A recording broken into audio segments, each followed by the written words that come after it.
this evening, and not playing are Derek McKee and Dana Barrow. The trainer is Frank Furtado, assistant coaches Skip Mata and Gary Wortman, and the head coach, Casey Jones. Oh, I knew that was you. And now, please welcome your New York Knicks. At guard, 6'3" from St. John's, number 13, Mark Jackson. At guard, 6'6" from Tennessee, Chattanooga, number 21, Gerald Wilkins. At forward, 6'6" from Wichita State, number 32, Xavier McDaniel. At forward, 6'9" from Virginia Union, number 34, Charles Gokley. And at center, 17 from Georgetown, number 33, Patrick Ewing. The head trainer is Mike Saunders. The assistant trainers Jim Long. Assistant coaches are Dick Harlow, Paul Silas, and Jeff Van Gundy. And the head coach for the Knicks, Pat Riley.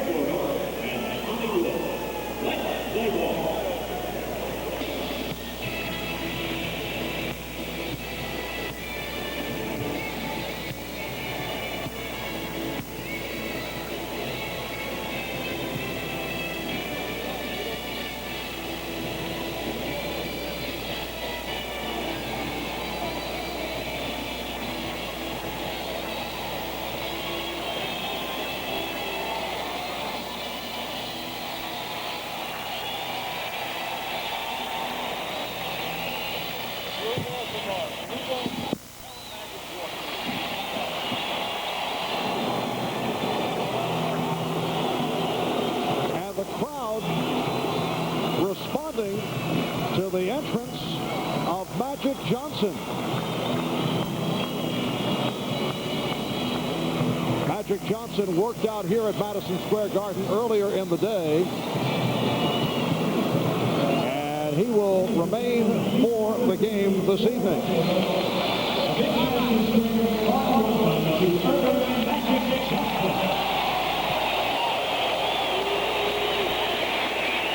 And Magic greeting the crowd, receiving a standing ovation.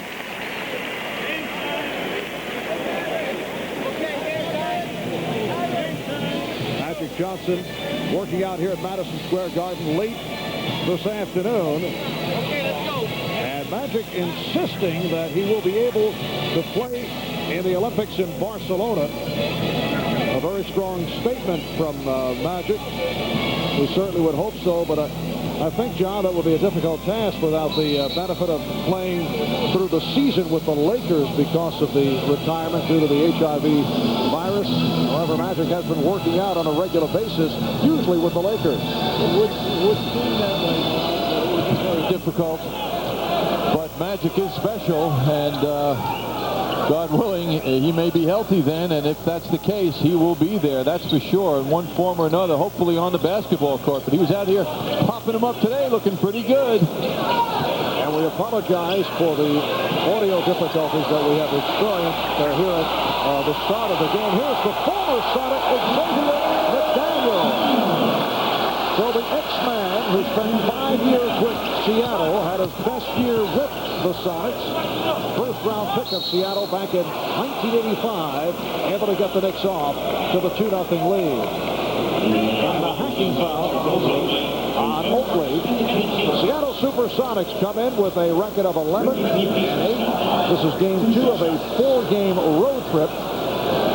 They are 5th in the Pacific. A half game behind Phoenix, 1 behind Portland, and 2.5 behind the first place Los Angeles Lakers. Ricky Pierce, who has been on a tear at the foul line. That is now 69 straight. 2 more will tie him with Larry Bird for the second best mark of 71 straight. Now he's within 1. Calvin Murphy holds the all-time record, 78 consecutive successful free throws. Well, he will be a problem for the Knicks tonight, particularly Gerald Wilkins. Xavier McDaniel posts up down low in a mismatch favoring him. Xavier, you know, will be sharp tonight against his old team. This is where he made his mark in the NBA with Seattle. Knicks with a 4-2 lead. McDaniel going for the steal. And it will be Nick Ball. The Knicks coming off the walloping of the Nets last night at the Meadowlands by the score of 114 to 98. Look out. And it's Seattle ball. That was a deception move, looking like the Knicks were setting up for McDaniel once again. Now Ewing comes out of that shaken up a bit. He had Eddie Johnson in front of him. They tried to do a slam dunk, but Johnson was in front of Ewing, and he came down. Ewing came down on Eddie Johnson. The officials check it out. They say the Knicks did not touch it. It'll be Nick Ball. Paul McCulloch, Terry Durham, and Tommy Wood working the game. The Knicks 7-0 here at Madison Square Garden. Oakley given the room. No respect from Sean Kemp. Scouting reports have to say that Oakley will not shoot. The Knicks anticipating that go to Oakley. What a smart move. 22nd timeout has been taken by Casey Jones. The Knicks with a 6-2 lead, a minute and 50 gone by in this first quarter. Last night at the Meadowlands, the Knicks shooting 54% from the field. So Magic Johnson taking it all in from across the way from the Knick bench. Magic is the news wherever he goes.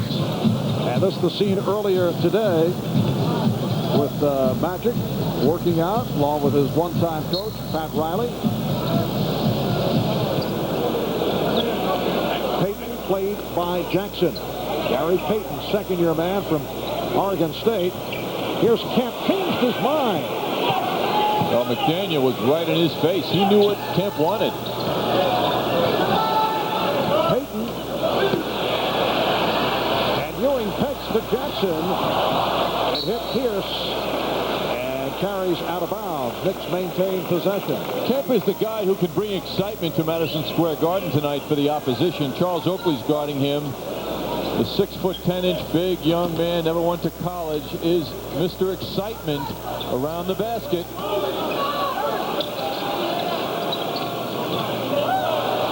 There's Ewing off the double team.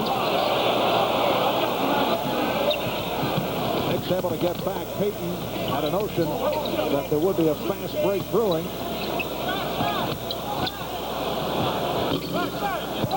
Ewing sweeping it. Good play by Cade.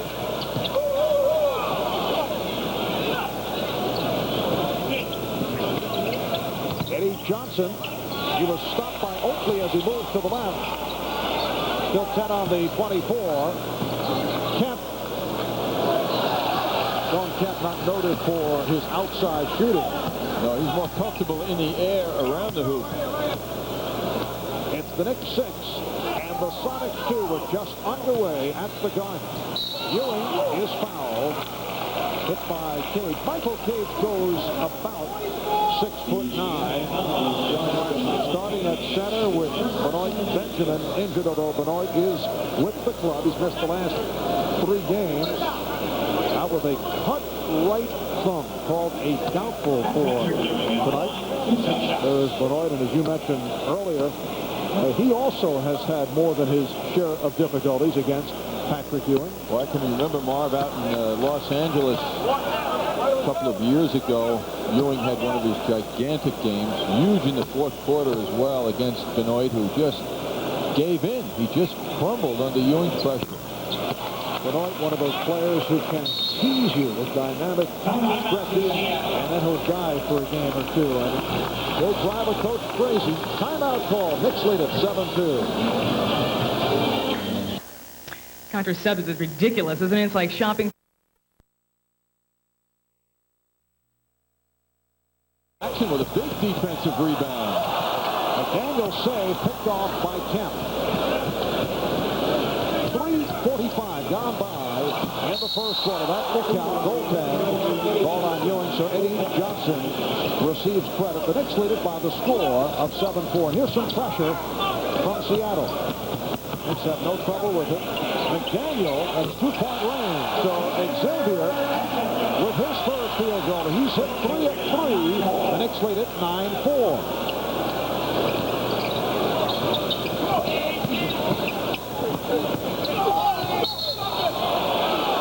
And McDaniel was picked off.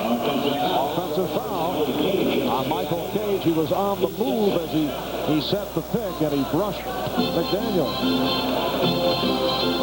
Gerald Wilkins guarding Ricky Pierce without the ball got picked off, but that's one of the few times he did. Pierce is having a tough time getting the basketball. Wilkins. Oh, come on. And the loose ball foul is called on the Knicks. It is on Ewing. That is his first. Now coming into tonight, the Knicks allowing 98 points per game. Their defensive play has been so sound. They've held opponents under 100 8 of the last 10 games. Johnson. And Oakley on the rebound.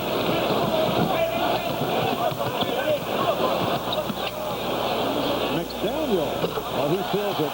He's come out on fire against his former club, and the Knicks now lead 11-4. Michael Cage greeted McDaniel. He didn't want to get too close, knowing Xavier could drive around him.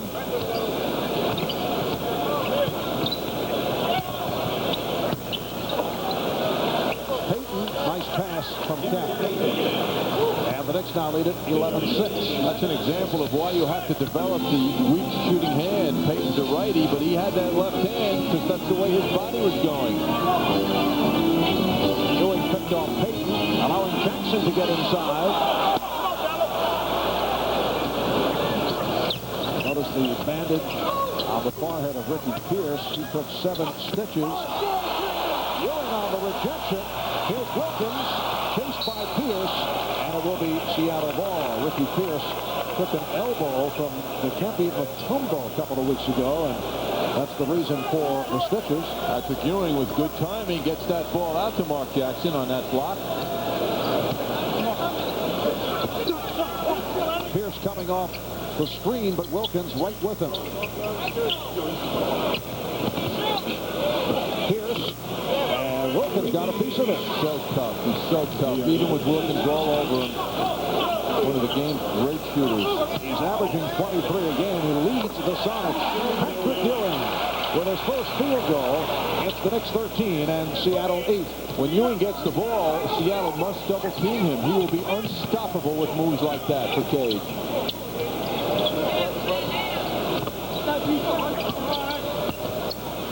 Payton bottled up by Jackson. Nice recovery.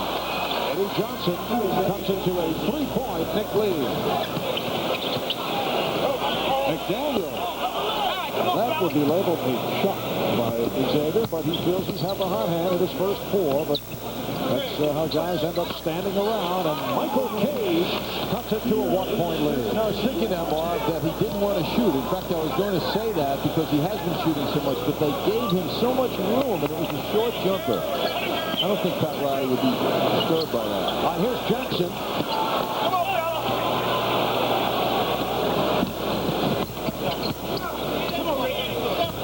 Gary Payton, first-round pick last year, 2nd overall in the draft, and had a disappointing season. Jackson off the steal.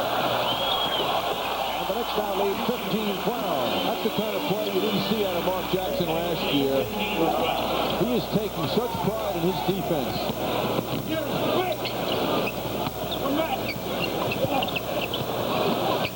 Pierce posting Wilkins. It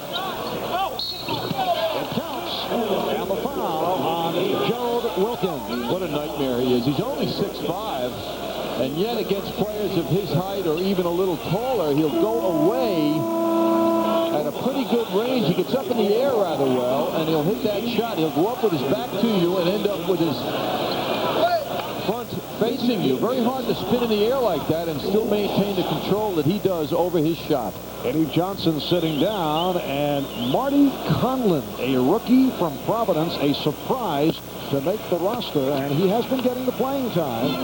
Is the first sub off the bench for Casey Jones. Marty Conlon has checked in. He was signed as a free agent. So 6'10", 220 pounds.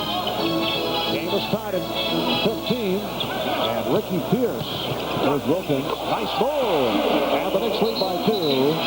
Ricky Pierce, by hitting 3 of 3 from the line, has now tied Rick Barry for second-best consecutive free throw shooting streak. 71 in a row. Here's Cage, wide open. You know what's interesting about that play for Gerald Wilkins, Marv, was his man had hurt him 2 times in a row, and the Knicks call a play out for Gerald Wilkins, goes one-on-one and makes the basket, gets him back into it mentally. Payton tried the stutter step, but Jackson able to stay right with him. Cage returning to Kemp. 3-second violation. Well, the Sonics thought Kemp would unleash the shot, and as a result, they ended up standing around and were called for the 3 seconds. See, Cage at 6'9" is at a disadvantage because he's only 6'9" as a pivot man. They don't really have Kemp is not a jump shooter, as we've seen already, and this team has a problem from the perimeter themselves when it comes to their front line. Jackson. And Kemp on the rebound. Recall the Sonic visit last year. You do, John. Cage pulled out and able to hit, and the game is tied at 17. Seattle beat the Knicks here at the Garden. Sean Kemp had a sensational game. Yes, handily they beat them by around 20 points, as I recall. And yet the Knicks won out in Seattle in an overtime game. Knicks have won 2 of the last 3 against the Sonics. They will meet again late March in Seattle. Here's Wilkins. Yes. Knicks lead it 19-17. Gerald took care of Marty Conlon's 6'10" height.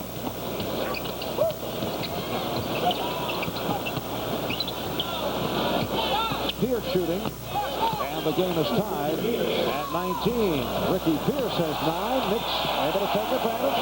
On the break, Wilkins provides a 2-point Knick lead. Charles Oakley on the perfect delivery. Well, it's clear, Marv, what the offense is for Seattle. Get the ball to Ricky Pierce and get away. Pierce trying to lose Wilkins off a pick on the right side of your screen.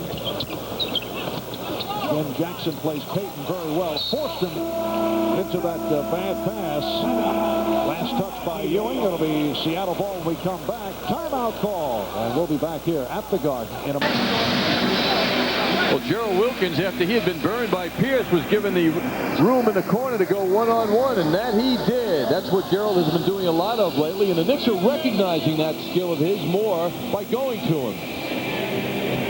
And right at the start, we talked about the excellent play of the Knicks bench, which has been sparked by John Starks, and John Starks has just checked in, replacing Gerald Wilkins. Cage fires with the shot clock running down. Correction, Wilkins remains and Oakley sits down. So Starks for Oakley. Knicks go to the 3-guard alignment. Conlon on the rebound. And this is Nate McMillan who just came on. McMillan, 6-year man from North Carolina State, being guarded by Mark Jackson. We talked about John Starks at the outset and about how his scoring has been so prolific of late. Yet he's in this game to put the lights out for Ricky Pierce. He's in here for defense now. McMillan has tied it at 21. A minute 25 remaining in the first quarter. Ewing with the open shot. And the Knicks now lead at 23-21. Second field goal for Patrick Ewing. He has 5. In just a moment, Anthony Mason will come on, as will Greg Anthony. We come up on 1 minute remaining in the first quarter.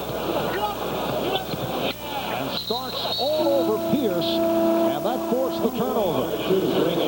Here come Anthony and Mason. In the clobbering of the Nets last night, extensive garbage time, and the bench saw quite a bit of action. Both point guards performed more than adequately last night for the Knicks. Anthony and Jackson both shot the ball well. They had 15 assists between them. They were really even in their contributions. Nice feed from Wilkins. Ewing giving the Knicks a 25-21 lead. Pressure from Anthony on McMillan. McMillan and Pierce in the backcourt. Conlon up front with Cage and Kemp. And a pushing foul on Anthony, and here comes 0-0 Benoit Benjamin replacing Michael Kay. So Benjamin sat out the last 3 games with that cut right thumb. Was a doubtful for tonight, and he's come on here late in this opening quarter. McMillan down to 25 seconds remaining in the first. Knicks lead by 4. And they'll hold for a final shot. Anthony clearing it out, checking with Pat Riley. Ewing setting up high. And Anthony changed his mind. Ewing, if not the shot the Knicks had in mind. Final seconds of the quarter. Kemp getting down. Trying to go behind the back on Anthony. And that's the end of the first quarter. The score, the Knicks 25 and Seattle 21.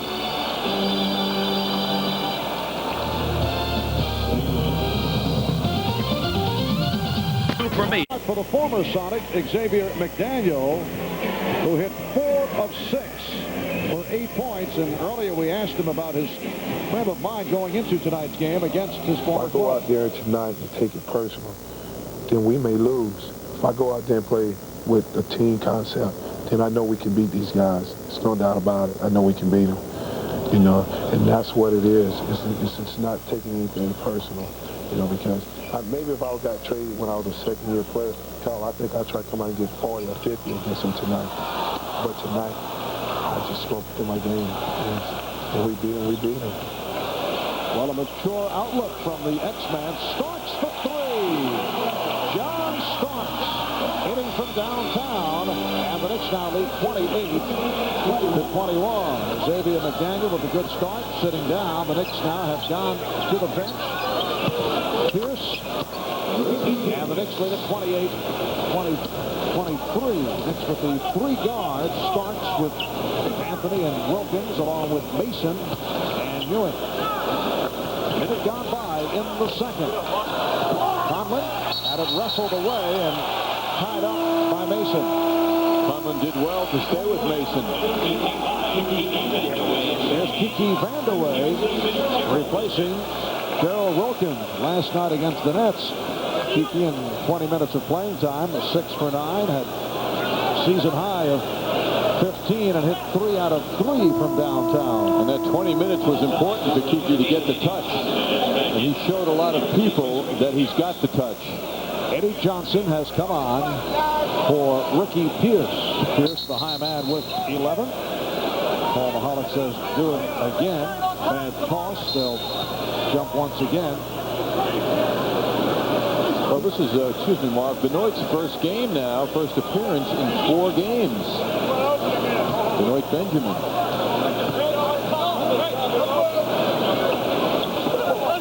Knicks by 5 as they control the tip. Anthony, that's 2-point land. And Benjamin rebound.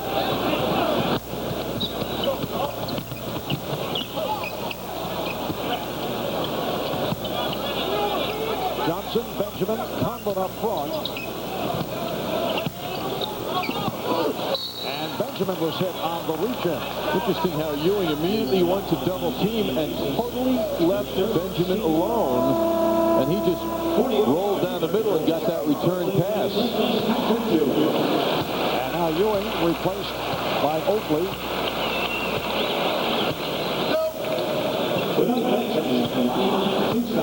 So Benjamin to the line.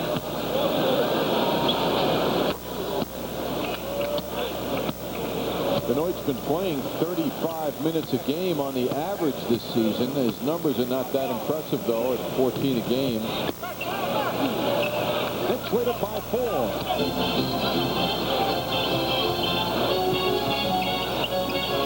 Vandeweghe, no hesitation.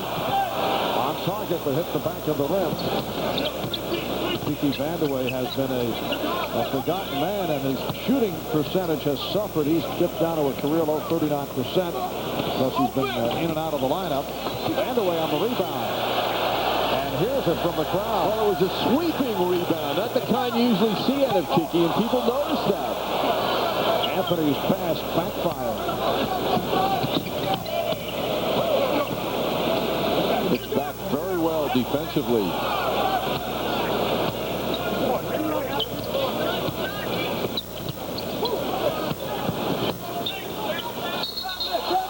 And he stepped out. It will be Nick Paul. Michael Cage returns, replacing Dawn Kemp, who has not scored. Dawn Kemp, youngest player in the NBA last season, and averaged 15 points at the tender age of 21. Starks. Benjamin got a piece of it. Here comes McMillan. Starks going for the steal, and was able to tip it away. Knicks have a 4-on-1. Starks for Mason, and he's hit. Foul by Cage. We got to look at the speed of Anthony Mason on that play. Push the ball out. The best thing he did after scooping that ball up was to push it forward, get rid of it. Take another look at it. Starks kept pursuing McMillan. And then he gave it up, made the defense commit, and then got the return pass nicely. That is 3 fouls on Michael Cage. Anthony Mason with that very strong game last night, 12 points, 10 rebounds, his first career double-double, and he looks like his career will have many of them. He has been impressive right from the beginning of this season. And happy to do it against a club that let him go. Anthony Mason did have shots with both the Nets and the Denver Nuggets.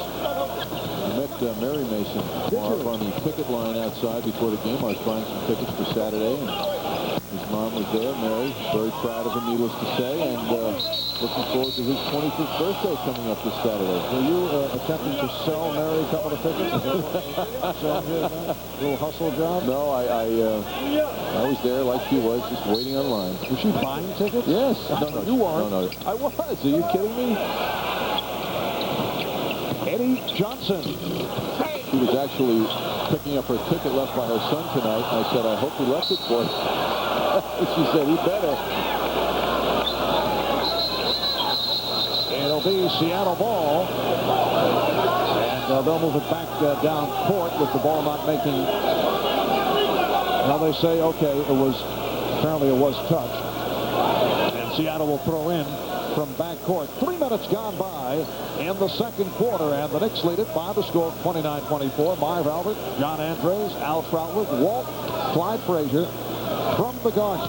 Alvin Clyde will be along at halftime. Knicks and the Sonics meeting for the first time this season. Knicks have won the last 2. They've won 8 of the last 9 for an overall record of 12-6. And they've been perfect here at home. Conlon held by Vanderwerf. And on the road, the Knicks have come a long way. They're 5-6 away from the Garden. They've won 5 of the last 6 on the road after they dropped their first 5 away from home.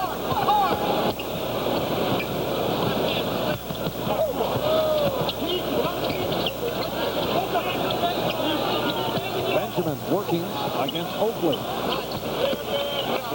Knicks now lead 29-26. Benoit Benjamin at 7 feet can shoot that jump shot with no problem if he can get in close as he did on that move. Nicely done by him. Vanderway. Yes. You see the split-second extra time he had. He doesn't always get that, but when he gets it, he's deadly. Hickey was on target with his first shot that bounded off the back of the rim. Good play by Oakley. And Benjamin able to get to it. 8 on the shot clock. McMillan. Oh, what a great drive. And he finished it with the left. Knicks 31. Sonics 28.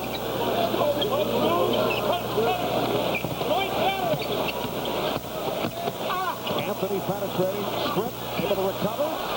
And hit. Knicks lead it by 5.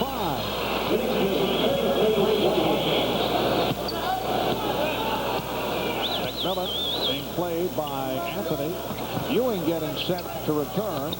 Conlon had the left hand closed. Johnson. Double team. Good defense again by the Knicks. And that was last touched by Eddie Johnson. Here's Sean Kemp making his return along with Patrick Ewing. Charles Oakley will sit down. Replacing Steve Page.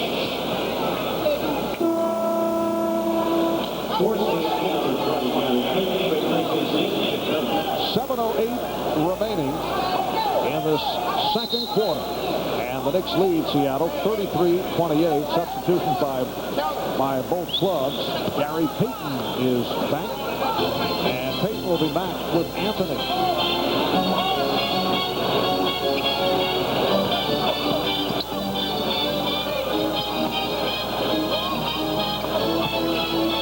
Shot clock is at 8. They collapse on Ewing. He is looking to give it up. Mason with the tip. And Benjamin rebound. Knicks shooting has really gone downhill in the second quarter.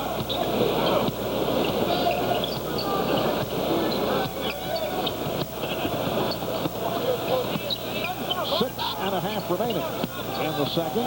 Starks giving away some interest to Johnson. Knicks now lead it 33-30. Eddie Johnson is such a fine shooter, much like Ricky Pierce, and when he gets hot, should he keep getting the ball, he can be murdered. He keeps rising. Noted in the past for coming off the bench, but he is now in the starting lineup. Last season with Eddie Johnson as a starter, the Sonics went 18-9. Ricky Pierce getting set to return. Benjamin on a pick and roll. It counts on the foul on Vandeweghe. Oh, he punished Vandeweghe too. Doesn't have the body for Benoit, who is a big guy. What an impressive move by Benjamin. And there is cameraman Bill Tynan. And John, we're told that he had to rush home because he was called by his wife Nancy. And Nancy said, Bill, you better go because I'm having a baby. And there goes Bill.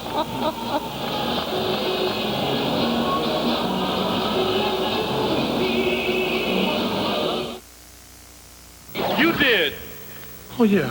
As I was saying, any knucklehead can score, but rebounding takes brains. And wit. And good luck. And charm. And a nice haircut. And a warm heart. And big shoes. And a kind disposition. And a beautiful smile. And a certain savoir-faire. Don't you agree? Most certainly. And a catchy slogan. And a nice logo.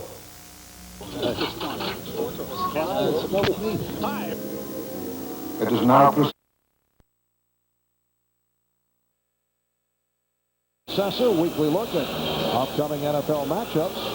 That's around the NFL, right here on the MSG Network, the best in the game. Benoit Benjamin to the foul line, looking to complete a three-point play and looking to tie the game. Nearly threw an air ball. Knicks have been unable to get sustained running. You know that's what they want to do against Seattle, as they do against every team. And they've been forced into this half-court offense, and they have not been succeeding thus far in the second quarter. Yeah, the Knicks shooting off in the second after the good shooting first quarter, but now 3 for 12 from the field here in the second. Knicks get a break. They'll get it back. 33-32. Knicks by 1 with 5:25 remaining in this first half. Xavier McDaniel getting set to return. He got off to the hot start.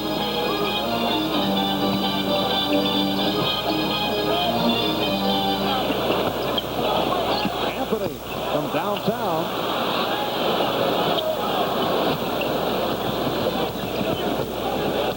Johnson with Benjamin and Kemp up front. Payton and Pierce in the backcourt. Pierce being guarded now by Vandeweghe. Nice pass from Pierce. And a reach-in called on Payton. I get the feeling that this crowd, which comes tonight in a very positive frame of mind, the way the Knicks have been playing, wants to cheer. And there's nothing for them to cheer about right now. They seem frustrated. We have not seen many thrilling moments, and that also tied in with the fact that I guess there are two ways of looking at it. You can say, well, they're not shooting well right now, or it could be a tough defense. And the defense has been tight at both ends, but we have not had any spectacular moments. Xavier McDaniel is back. He hit 4 of 6 in his the first quarter stint.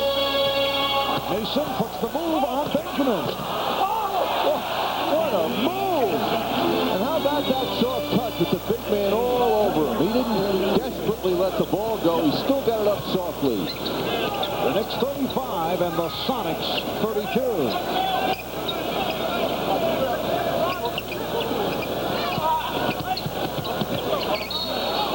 It will be Seattle ball with 8 on the shot clock. Gerald Wilkins, who just returned, got a piece of it. Incidentally, we will have a report on Bill and Nancy Tynan right before the commercial break. You saw one of our crack cameramen here on the MSG Network, Bill Tynan, race home. Off the block, here comes Anthony.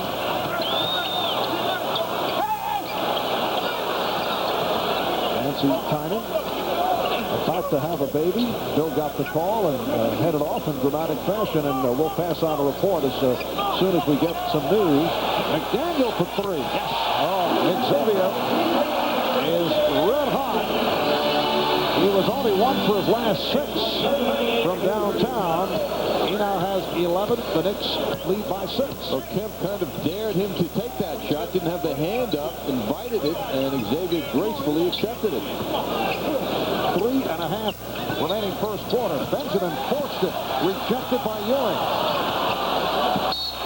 It will be Nick Ball. Boy, if you're 7 feet tall and have your jump shot blocked, that means you are not too sharp on the execution. 20-second timeout has been called by the Knicks. This program is authorized by Madison Square Garden Productions Incorporated solely for the entertainment of our audience. Any publication, rebroadcast, or other use of the pictures, descriptions, and accounts of this event without the express written consent of Madison Square Garden Productions Incorporated is prohibited. A reminder, the Knicks back in action on Friday night as they take on the NBA champion Chicago Bulls at Chicago Stadium. And we'll be on the air starting at 8:30 here on MSG. The Knicks going up against Michael and the Bulls on Friday night. Chicago Bulls greatly affected by the publishing of the controversial book, John. They reeled off 14 straight victories. They're off to the terrific start, 16 and 3, and people said, they'll be sniping at each other. What would be revelations in the book? But as it turns out, there has been no effect at all on what has taken place on the court. This is a very fine commentary on the leadership on and off the court of the Chicago Bulls. Wilkins rejected. Just under 3 minutes remaining in this first half. And the Knicks now lead it 38-32. Payton being played by Anthony. Pierce with the step. And a nice tip. Eddie Johnson able to sweep it home. The Knicks lead is now 38-34. One of the problems I think the Knicks are having on offense is they're getting their shots with no problem, but they're not really great shots most of the time. A little extra attempt at passing the ball to a better player, a better position rather, would work more. But they're getting their shots no problem, but they could be better shots. Rick King, the 7'2" rookie from Nebraska, has come on for the first time for Seattle. The Sonics now take a timeout.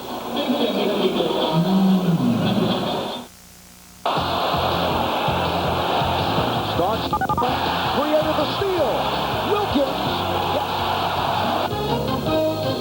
Tri-County Marathon Days are here. Now through December 23rd, Tri-County is giving away $50,000. $50,000, no purchase necessary, no strings attached. Tri-County vendors want to be your Santa Claus and give you Tri-County dollars. It's all part of Tri-County's marathon of holiday savings. All you have to do is come to Tri-County and see our recession-beating prices on everything from toys to furniture. It could be you. It could be your brother. It could even be your mother. It's all here. $50,000 in Tri-County dollars. So come on over to the Tri-County flea markets in Levittown or Smithtown today.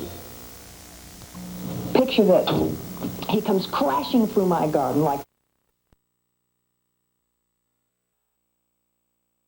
Now calm down. Got the deals that we want. Made my heart throb with more both cars at North Shore Honda Saab. North Shore Honda Saab. Conveniently located where Glen Cove Road and Route 107 meet. John, this answers the question. They are not the same person. Actually, if you've read them, you know that. You mean the Smith brothers? Yes. George Vesey of the New York Times, Peter Vesey of USA Today and NBC Network. And this is the first time that they are actually talking to each other in years. They're in courtside and enjoying the action. I was wondering if they're exchanging puck shots. Yeah. Mason will go to the foul line.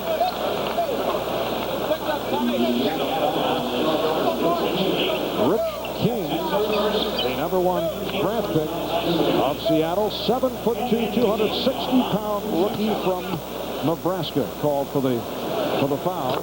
The Knicks now lead the Sonics 39-34 with just under 2 minutes remaining in this first half. McDaniel up front with Mason and Ewing, Jackson and Wilkins in the backcourt as Payton handles against Jackson. He couldn't allow hand guarding, hand checking in the NBA. Mark Jackson's had his hand on Payton's back for about 8 seconds. Well, that has not been a consistent call or non-call. It's a tough call, though. It's tough to, as you know, it's tough to measure resistance. It was gently on his back. Close to a 5-second violation. Pretty fast. That's the greatest move when you're overplayed. Jackson was playing Payton very tightly, as he has been, but Payton then snuck in and went back door on him. Nice pass from Rich King. It will be Nick Ball. 1:28 remaining in this first half. The Knicks now lead by 3. In this lackluster first half, both teams. John, I myself am enjoying the basketball from an aesthetic point of view. You can enjoy lackluster ball if you want. I would have to agree with you. The crowd has been quiet, understandably. Just trying to annoy you. That's succeeding. Both teams, though, the Sonics last night in Chicago played a tough game, 3-point loss, and the Knicks, of course, had exercise last night, although not a tough game. Strong move by Ricky Pierce. The Knicks lead is now 1. Last night in Chicago, Bulls won by 5, beating the Sonics. Seattle essentially played only 8 players last night. They jumped in front 10-2, and then they fell off. They fell behind by 16 points in the second quarter. Sonics had won 3 in a row prior to the loss last night. Knicks get the new 24.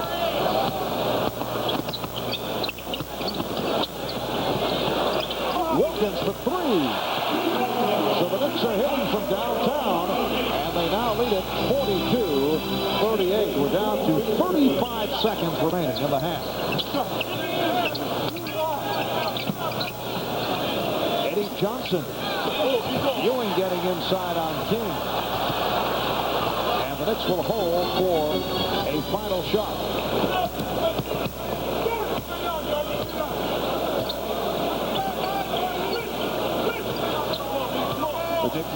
With King guarding Ewing, looked like it was going to be illegal for a moment. And Jackson gets inside. Knicks lead by 6. Crowd wanted to travel on Eddie Johnson. Instead, a foul is called with 3 7/10 seconds remaining. Jackson called for the push. Coming up at halftime, Bob Page at the MSG Sports Desk. We'll take a look at what is going on elsewhere. And Al Troutwood, Walt Frazier will have a look at the highlights of this first half. King didn't want to take the shot. And Pierce was fouled. Not a good foul. McDaniel called for it. And so with time having run out, Ricky Pierce now looking to move past Larry Bird into the number 2 spot, all-time most consecutive free throws. That is 72 in a row. A little shaky, though, John. Yes, he massaged that rim. Kane Weber leader is showing us where Ricky Pierce stands now all-time. Alvin Murphy, the all-time leader. That one was solid. So Ricky Pierce has now hit 73 in a row. 5 for 5 tonight as he was last night. So tough to do it with no one on the court. The Knicks at the half, leading Seattle by the score of 44-40. Did you tell your boss you're quitting? No.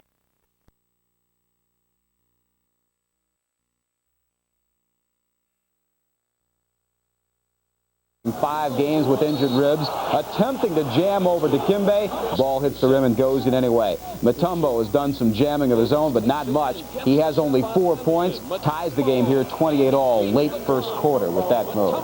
Now, as you have noticed, sitting courtside tonight is Magic Johnson, his first trip to New York since the tragic announcement of his illness and retirement. Magic worked out with his old coach, Pat Riley, in the Garden late this afternoon. He then told a press conference afterwards he still plans to play for the U.S. Olympic team this summer. When you got Michael Jordan, Pippen, Ewing, Robinson, the power that we have, I think that there won't have to be a lot of minutes for me to be playing, but I'll be ready. I only know one way. I only know how to play one way. I only know how to prepare one way. I prepare myself for everything that I do, and I'll be ready for that situation. In college basketball tonight, Rutgers hosts Seton Hall in a game that might be said to be for bragging rights in the entire state of New Jersey. Well, I suppose so. I think the most important games are your league games, but for Seton Hall and Rutgers, we haven't really beaten them for players and recruiting much in the last couple of years, so it'll be an interesting battle. Also in college ball, John McLeod and Notre Dame being hammered at Boston College tonight, 45-22 at halftime. I'll have more right after this.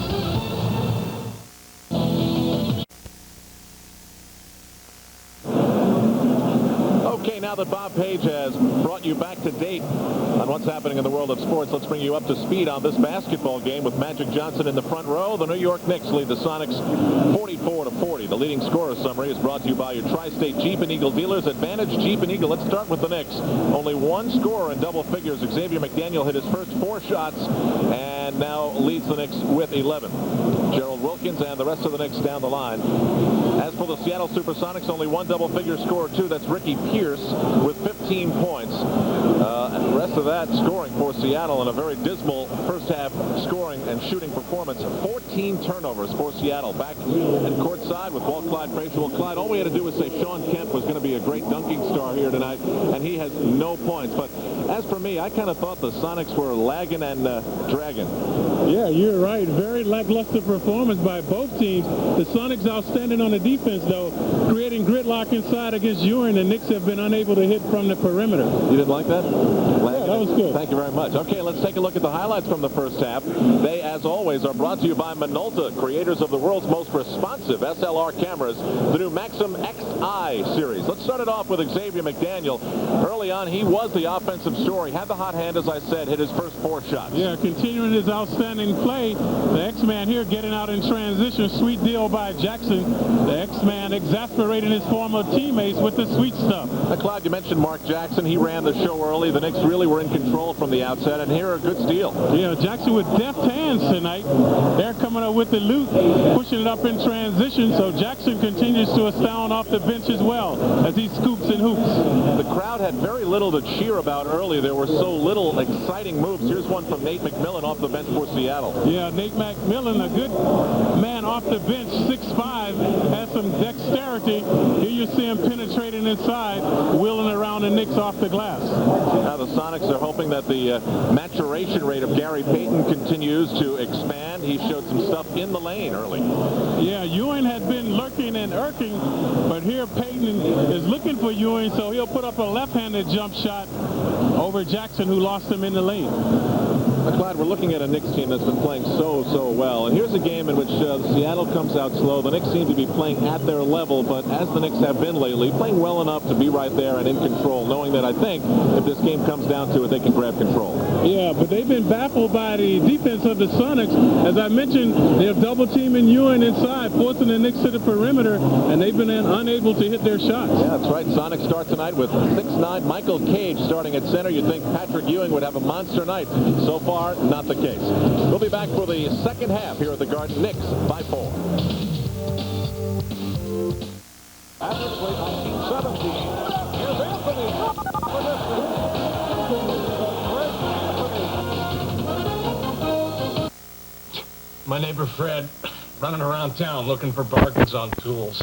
I said, Fred, the place to count on for tools is Sears. This Craftsman 95-piece mechanics tool set with 3 ratchets is just $77, including the case. Look at this, made in America, guaranteed forever, and all for just 77 bucks. Nobody but Sears is going to give you all that. No way, no how. Just $77 through Saturday. Made in America, guaranteed forever, only at Sears. Caddyshack Golf, Long Island's finest discount pro shop, announces our holiday savings blitz. Now through Christmas Day, save up to 50% on everything you need for the golfers on your list. Take 20 to 50% off all golf apparel. Take 15% off all golf shoes. Every golf bag has been reduced. The holiday savings blitz at Caddyshack Golf. Get up to half off our low prices now through Christmas Day. And ask about gift certificates for 6 hours of golf lessons for only $75. Caddyshack Golf, now with 2 great locations, Farmingdale on New Highway and East Meadow at Eisenhower Park. American Soundcraft now has the car audio equipment everyone's talking about, the Eclipse digital sound processor. What's DSP? Imagine taking a studio-recorded CD and duplicating the sound and feel of a stadium, a club, a cathedral, or a concert hall, all with the touch of a button in your car. You'll feel like you're really there. Our reputation is built on technical perfection and authorized dealer service. Technophone cellular bag phone, only $99. B Manufacturer's Warehouse. Buy direct, $99 all wool men's suits. That's right, $99. Comparative values to $350. Entire inventory, 9,000 suits, $89 to $119, none higher. Open 3 days a week only, Friday, Saturday, and Sunday. Buy direct. S&B Manufacturer's Warehouse is now open to the public. Call 1-800-834-MENS off Route 110, 1 block south of Adventureland. Remember, call 1-800-834-MENS for our all-wool $99 suits. New York Knicks basketball is brought to you in part by Reebok, who reminds you that life is short, play hard. So far, a relatively easy night for the statisticians, except for the one who's keeping track of Seattle's turnovers. 44-40 favoring the Knicks. Now, moments ago, Patrick Ewing was honored by Sharp as the Knicks Sharp Electronics Sharpshooter of the Month for November. Patrick shot at a .560 clip for the month, shot a blistering 71% over the month's first 4 games. That's Juan Colada, National Sales Manager, Consumer LCD Products of Sharp's LCD Products Group, making the presentation. In addition, Sharp is donating a color TV and a VCR to the Boys and Girls Club of New York in Patrick's name. Now to carry you into the second half, Marv Albert and John Andres. Thank you, Al. And a look at the shooting percentages in the first half. Seattle 17 for 34 off the good shooting second quarter, while the Knicks faltered in the second following the good start. Yes, the Knicks went down badly. They lost the touch entirely, and that's what they've got to work on here in the third quarter. Turnovers haunting Seattle, which certainly helped the Knicks a lot. They turned those 14 turnovers into 15 Knicks points, and as you can see, that's a big advantage the Knicks enjoy in that department. That's the constant. Good defense causes turnovers. And we're set for the start of play in the third quarter. The Knicks with a 44-40 lead on the Sonics. Bench as usual, looming important. Time for New York Telephone's call to the bench. This call to the bench is brought to you from the New York Telephone Regional Calling Area. It's bigger than you think. Sonics right now is 9 points. Knicks with 11 points. Small numbers, I'm sure, based on what will happen in the first half, rather, what will happen throughout the rest of the game. Seattle Supersonics with a record of 11-8. They're only 2.5 games out of first in the Pacific Division. The LA Lakers leading the way, surprisingly, despite the absence of Magic Johnson and Vlade Divac. While the New York Knicks at 12-6. They have won 8 of their last 9. They're 7-0 here at the Garden. Only the Knicks and Cleveland undefeated at home. Cleveland 8-0 in Richfield. Well, both clubs are ready to go, and we have a delay, and I don't see the officials, John. Were they locked in their room? Where are they? Most unusual moment. We put a call out to Paul Mahalik, Terry Durham, and Tommy Wood. Let's get to the bottom of this one.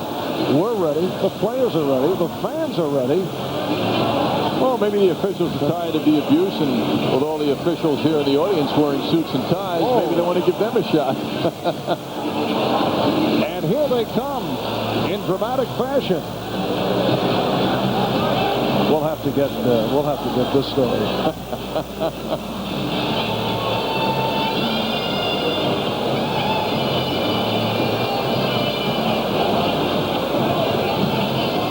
Ewing can't resist giving Paul Mahalik a little bit of kidding. Nice of the guys to show. Probably what Ewing said. I know they have a very busy schedule. Well, the third quarter underway. Mark Jackson and Gerald Wilkins in the backcourt for the Knicks. Patrick Ewing, Charles Oakley, and Xavier McDaniel up front. Ewing again draws the double team and pops it out. McDaniel from downtown with the air ball. Xavier claiming he was fouled. Not getting any sympathy, though, in that department. The Knicks with the biggest shooting problem in the first half, oddly enough, was Patrick Ewing with a 3 for 10 in 20 minutes of play. Payton, and on the switch by Oakley. Payton and Pierce in the backcourt. Cage with Kemp and Johnson up front. Sean Kemp has cut that Knick lead to 2. McDaniel played well by Kemp. Xavier will go to the foul line. And the Sonics looking for an offensive foul on McDaniel. Xavier competing well under the boards there with tall people around him. Xavier getting the ball in close. He sensed the taller players around him, though, but he keeps alive on the ball until he draws that foul. 259's one. Xavier McDaniel, a first-round pick of the Seattle Supersonics back in '85. He spent 5 years with Seattle.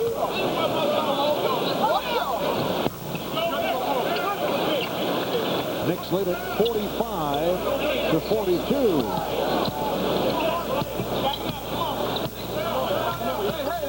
Seattle got quite a package for Xavier from Phoenix. Eddie Johnson and 2 number 1s. Nice exchange there with Ricky Pierce and Michael Cage finishing that play. Sonics did have a distraction recently. Some of the players upset with Sean Kemp and Benoit Benjamin after they both missed recent practices without valid excuses. Nate McMillan was quoted as saying, well, everyone was focused on winning. Now I'm not sure what's going to happen, but this club has done well. Jackson, and the Knicks now lead it 47-44. This is game 2 of a 4-game road trip for Seattle, and they have won 3 of the last 4. Oh, what a shot. Pierce and Oakley on a collision. Oakley was trying to draw the offensive foul. Charles looks all right, but Pierce appears dazed. Oh, he should be dazed. I'm surprised he got up as easily as he did, taking another look at it. Charles seemed to turn that right shoulder into Pierce, and if you move with the contact as the defensive player, you are committing the foul. This is not an easy road trip for the Sonics. They played Chicago last night. They have the Knicks here. Friday, they play in Boston. Saturday at Philadelphia. It will be Knick ball. Seattle has yet to start their intended starting lineup this season. That will be Kemp and McKee, Derek McKee, along with Benjamin at center, and Payton and Pierce in the backcourt. Patrick Ewing has not been able to break out. He just twisted his ankle as well. Pierce kept alive by Kemp, and he's hit from behind. Foul on Oakley, that's his third. Ewing trying to walk it off.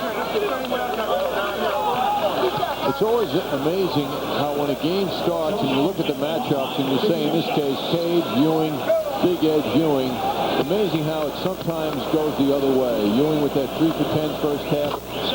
I think sometimes when it appears to come too easily, you have an automatic letdown, physically and mentally. You just expect you're going to roll, a team and an individual. And all of a sudden, Patrick Ewing is not having a solid game thus far. It's the Knicks 47, Seattle 46.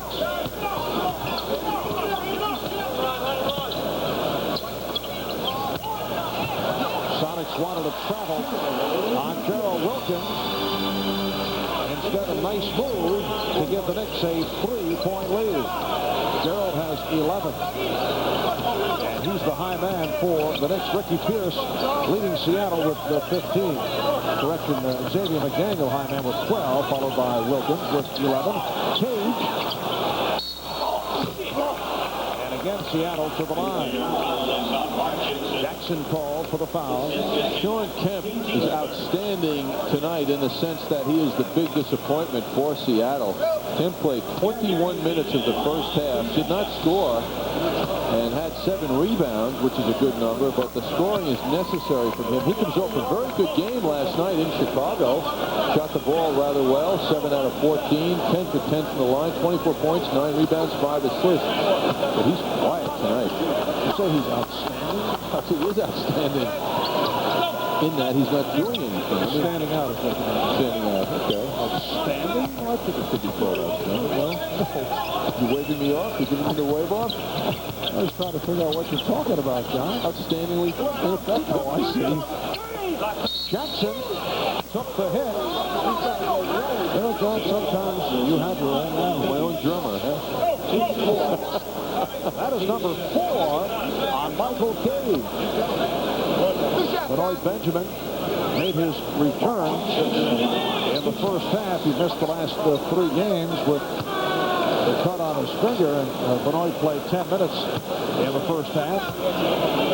Mark Jackson to the line for the first time. The game has really picked up, hasn't it, here in the third? You have your own language, Marv. I don't know what you mean. It's a very dead third quarter. So the Knicks lead it 51-48. Jackson continues to pressure Payton.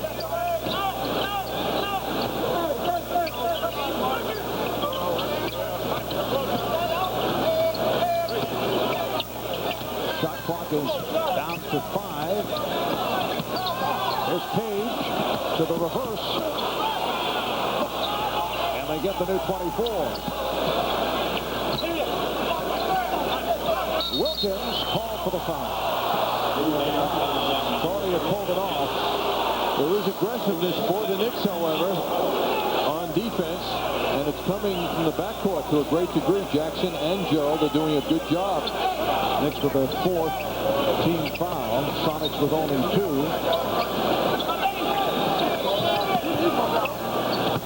Pierce isolated against Wilkins.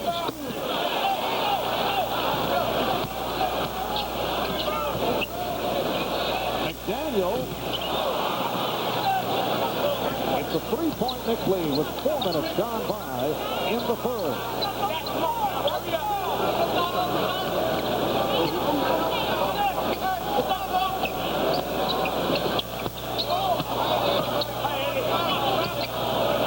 Here's Payton.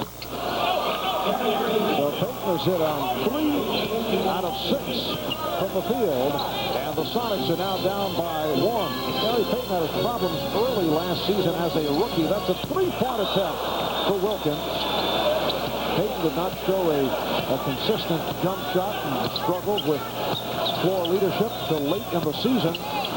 Jackson, nice release, avoiding the block attempt by Kemp. And Payton had an amazing college career, and some voting he was the college player of the year 2 years ago, the all-time leading scorer in Oregon State history. And Kemp gets the roll. Knicks again by 1. Well, Payton's mistake came out of college in very brash style. He always liked to talk it up.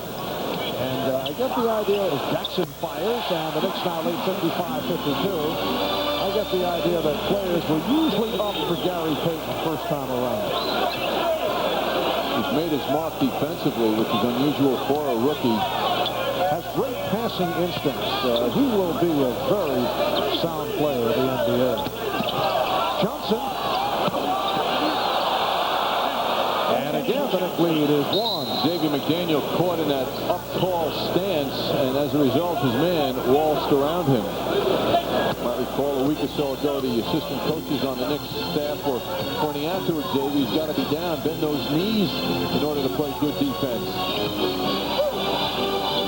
McDaniel on a good look from Jackson. You know, Mark, 3, 4, 5 passes, and Seattle is as soft as it gets in the NBA defensively. Not like this man used to play defense, their coach, K.C. Jones. Yes, he was one of the great defensive players, Hall of Famer. 8 championship rings in 9 years with the Boston Celtics. We'll be right back.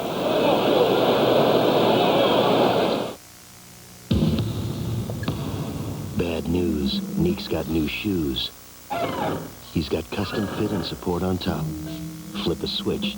He's got it below, too. It's the new Reebok double pump. Now get back up there.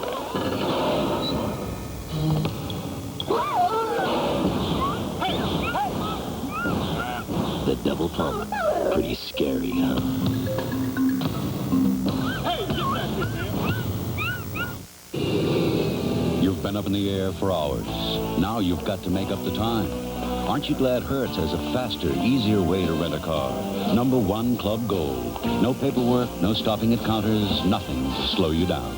You go straight to our Gold parking area, where your car is waiting, ready to go. It's our fastest way to rent a car. I'm gonna make it. Call Hertz today for low daily rates on Lincolns with free unlimited mileage. We're America's wheels. Let's say every time you watched your card go into an ATM, you knew there was a chance it was never coming out.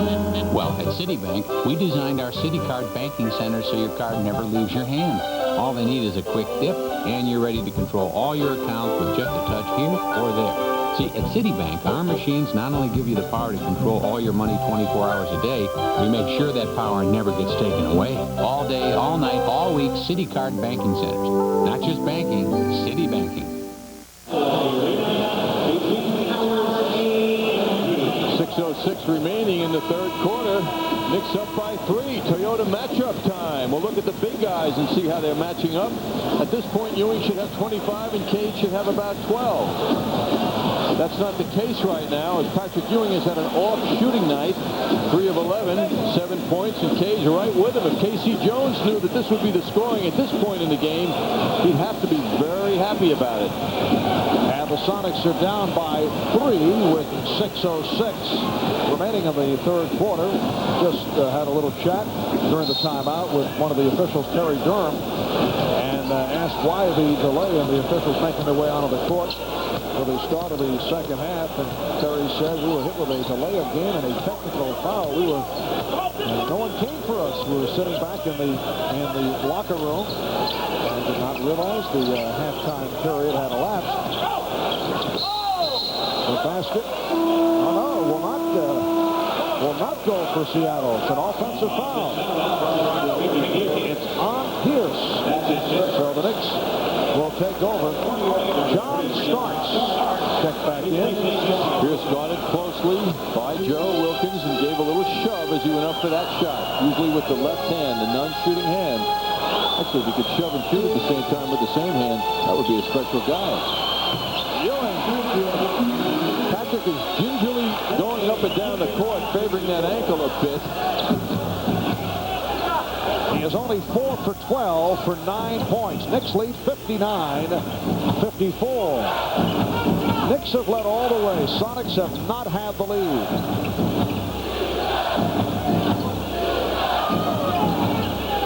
Shot clock is down to 1. It's a 24-second violation. Good combination, squashing of Kemp by Xavier McDaniel and Mark Jackson. And do you realize, John, that is the most excitement that we have had tonight. Look at the turnover total. Sonics 17, Knicks only 5. The 24-second violation on Seattle getting the biggest reaction from the crowd. Ewing able to get it back. 4:45 remaining in the third quarter. Jackson. Mark Jackson has had a good third quarter, 7 points. Here in the third, 7 of his 12. Biggest lead of the game, a margin of 6 for the Knicks. McDaniel with the open jump. That is oohing and eyeing at passing now. They don't even need scoring. They'll take anything. Pierce off the double team. Ricky Pierce with 17. Knicks lead by 3.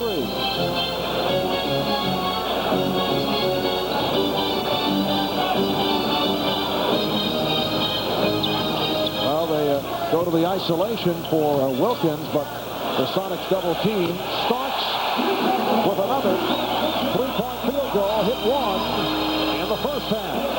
Well, the door is open for any of the Knicks to get hot. Starks seems to be a second-half player. Crowd wanting to travel.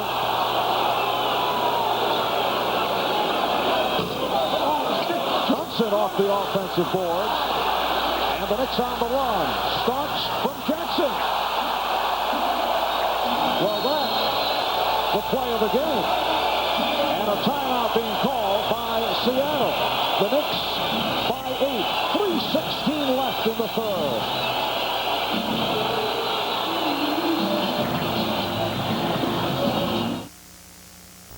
Like to forget about. McDaniel getting down court for 5-2. Knicks lead. Not expensive.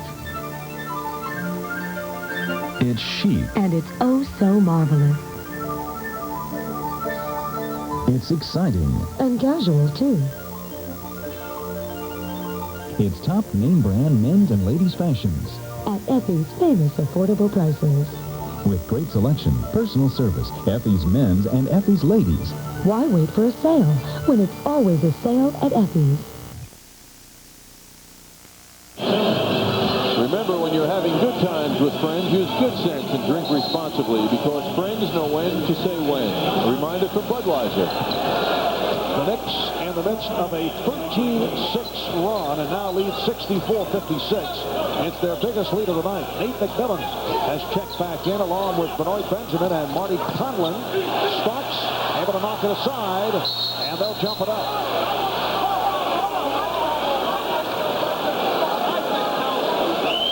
Marty Conlon and Patrick Ewing on the tie-up. Marty Conlon played briefly in the first half. He's a 6'10" rookie out of Providence. Impressed the Sonic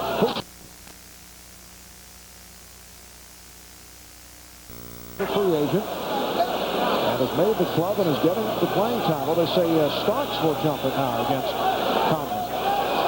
Conlon also was seen at City College this year in the Summer League here. He stayed busy. Whoa, nice cross. The officials still have the problem throwing the ball up on the jump ball. The only answer, Marv, is they have to grow.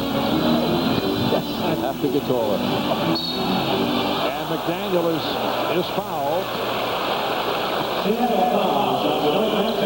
It is called on Benjamin.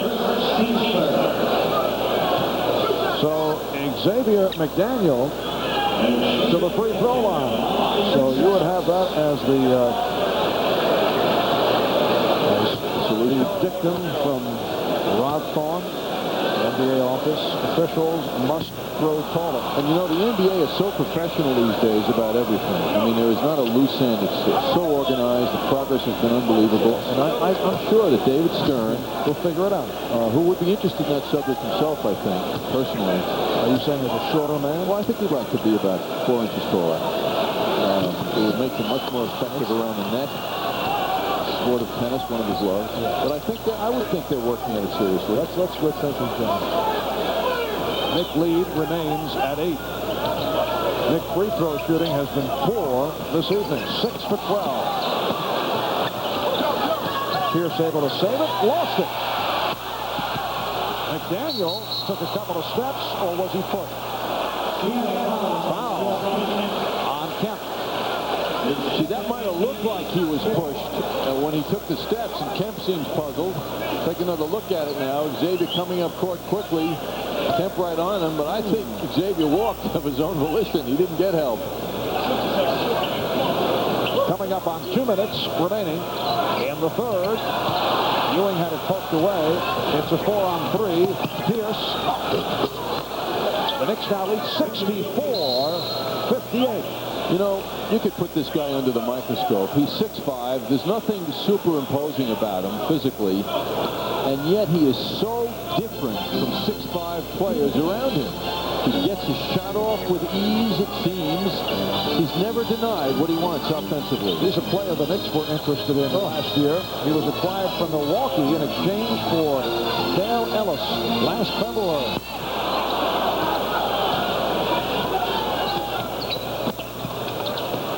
Kemp met by Starks. Kemp. And he'll go to the line. Xavier knew what was coming. Kemp was going to go into one of his triple pumps before he slammed that ball, and Xavier knows his game. He took it away. Sonics 10 for 12 from the line. Kemp a 79% free throw shooter. He became the permanent starter at power forward after Xavier McDaniel was dealt. Opened the spot for Derek McKee at small forward. Derek McKee is a major loss for the Supersonics. Now with a sprained groin, not on the trip. He's missed the last 5 games. Second leading scorer, 18 a game behind Ricky Pierce. Knicks lead 64-60, 1:15 left in the third. McDaniel stopped by Kent Wilkins on the recovery. And Benjamin with the rebound. Pierce.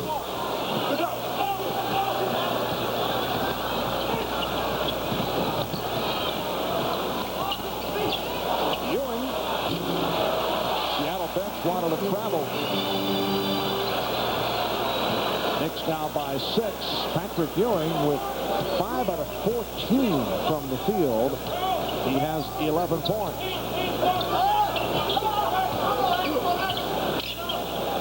Pierce now guarded by Starks. Conlon missed the tip and then called for the loose ball foul. Seattle is over the limit, so Ewing will go to the line. Many of you may wonder how John used his tickets tonight. Well, there's Kathleen Turner. Kathleen taking advantage of the very close association that he has with my broadcast partner. I'm Mr. Nice Guy, all right? I'm Mr. Nice Guy. So Ewing to the foul line.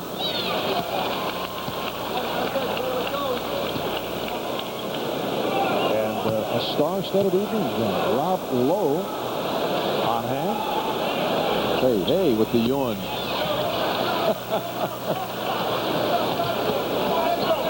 Knicks lead at 68-60. Down at 20 seconds remaining in the third quarter.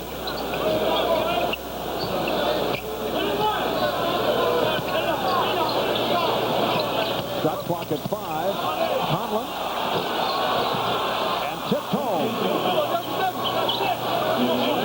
Nate McMillan sneaking in there at 6'5". Final seconds of the quarter. Jackson with a no-look pass recovered by Starks.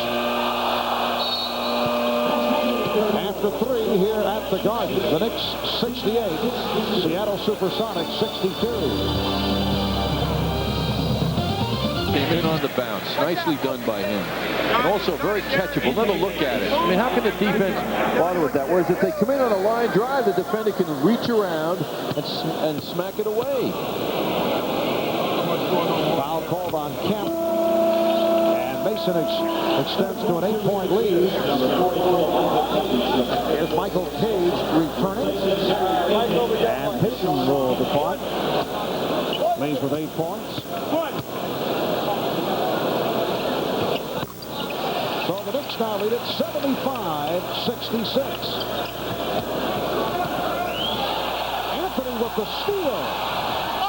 And the bucket. Greg Anthony showing his defensive skills and then gets a piece of it. And here's it from the crowd. And how well he protected that ball when he went up for the shot. Casey Jones looking to settle his team down has called for time.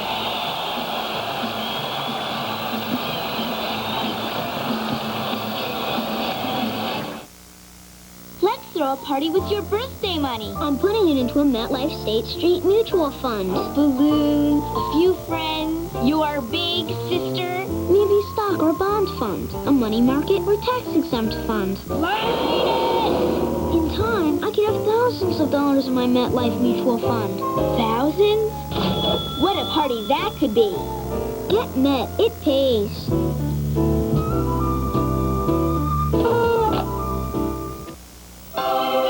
Sesame Street Live comes to the Paramount. Don't miss the family fun of Big Bird and the ABCs. Tickets available at the Garden Box Office in all Ticketmaster locations. Call 212-465-MSG1 for more information. 7 consecutive points for the Knicks. A couple of nice defensive plays by that man, the rookie from Nevada, Las Vegas, Greg Anthony. 8:43 remaining in the fourth quarter. Well, Mason tried to put the brakes on and call for the contact. The Knicks now lead 77-66. It is their biggest lead of the game. The strength of Anthony Mason's chest was responsible for that foul. Most unusual to see a player like Cage at 6'9" go flying with a chest bump.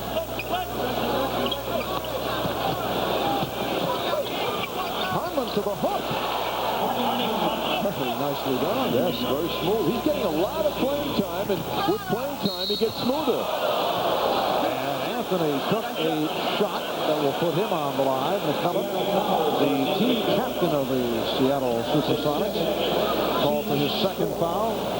Conlon at 6'10", Kiki Vandeweghe dealing with his size, and he's come a long way in this game alone with his shooting.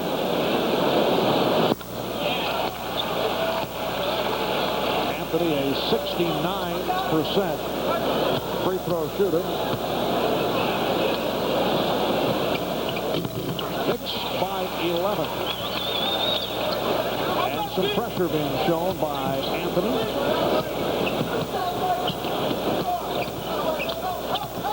McMillan. It counts. He got the call on the continuation. What a terrific move by Glenn McMillan. At 6'5", he used his height and speed. We saw speed there because Greg Anthony was right on him. Anthony's there with him. McMillan breaks loose, though. And Nate McMillan finishes that drive in fine form. Reach and foul committed by Vandeweghe.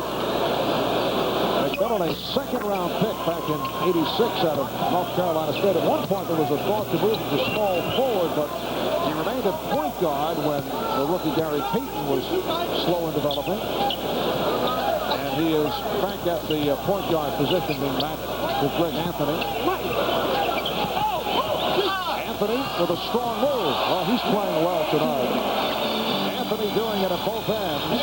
The Knicks lead 81-71.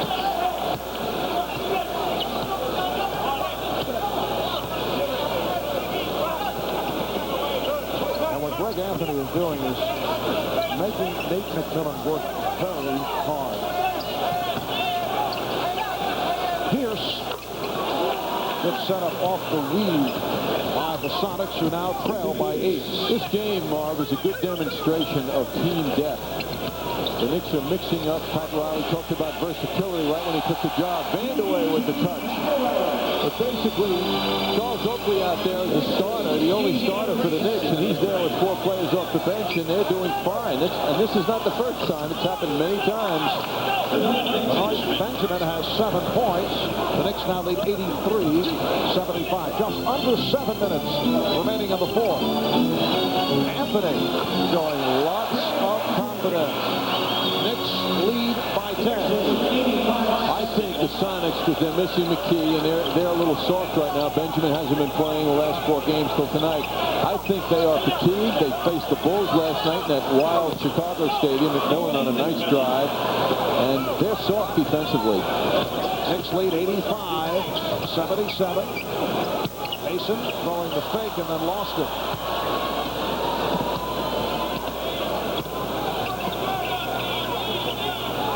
The Sonics are also short-handed because of injuries, so Pierce will go to the line. Patrick Ewing getting set to return. Foul called on Mason. That is 3 on Mason. Oakley sitting down. We're set for an update. Let's go to the MSG Sports Desk. Here's Bob Hayes. Marv at Philly, watch the 2 African giants do battle under the boards. Rookie Dikembe Mutombo takes the rebound from Manute Bol, jams home 2 of his 16 points. The Nuggets now lead the 76ers in the fourth quarter. Back to you. All right, Bob, 6:11 remaining in this fourth quarter. And Casey Jones doing some shuffling. Marty Conlon, Lloyd Benjamin sit down. Eddie Johnson and Michael Cade return. Ricky Pierce, 7 for 7 from the line. He's now hit 75 in a row. He is only 3 straight from catching Calvin Murphy, all-time NBA record, most consecutive free throws. Vandeweghe, earlier this evening, he passed by the runner-up, Larry Bird. Bird had hit 71 in a row.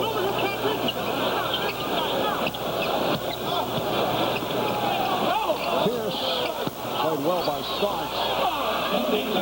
But McMillan right there, so the Sonics chipping away a steal by McMillan. Here's Pierce. And Kemp gets the rise out of the crowd. He brings the Sonics within 2. A 17-6 run by Seattle. You like that? Oh, that's a preseason shot if I ever saw one. Bird. Off the 3-on-2. Is that your dad? As I was saying, Marv, the Sonics look very tired. They had a tough game last night, and they've decided to put together a 17-6 run, as you mentioned. Nate McMillan leading the way defensively, doing a fine job. And Ricky Pierce on the pass-off, and Sean Kemp finally got a slam dunk. I thought, though, that was an excellent evaluation on your part. At that moment, they turned it. Unfortunately, it was 90 seconds ago. So here are the Sonics, trailing by as many as 13, now down by 2 off that good run. What's significant to me is that Pat Riley, despite this run by Seattle, has not changed the lineup. Ewing is up front with Mason and Vandeweghe. Starks and Anthony at the guard. Starks for 3. He's hit 4 out of 5 from downtown. John Starks came into tonight just under 40% from three-point range. Knicks lead by 5. 5 minutes remaining in the fourth. Jam of defense from the crowd. Shot clock at 5. Kemp from deep. And Ewing on the rebound, battling with his teammate, or the other way around. Vandeweghe involved with Ewing as a result. It will be Seattle ball. Kiki Vandeweghe determined to grab some boards, and oddly enough, he gets tangled with Ewing. Gerald Wilkins, come on, replacing Vandeweghe. Pierce getting inside. The Knicks lead 88-85. Ricky Pierce, high man with 25. Seattle has 4 3-point shots in the last 6 games total.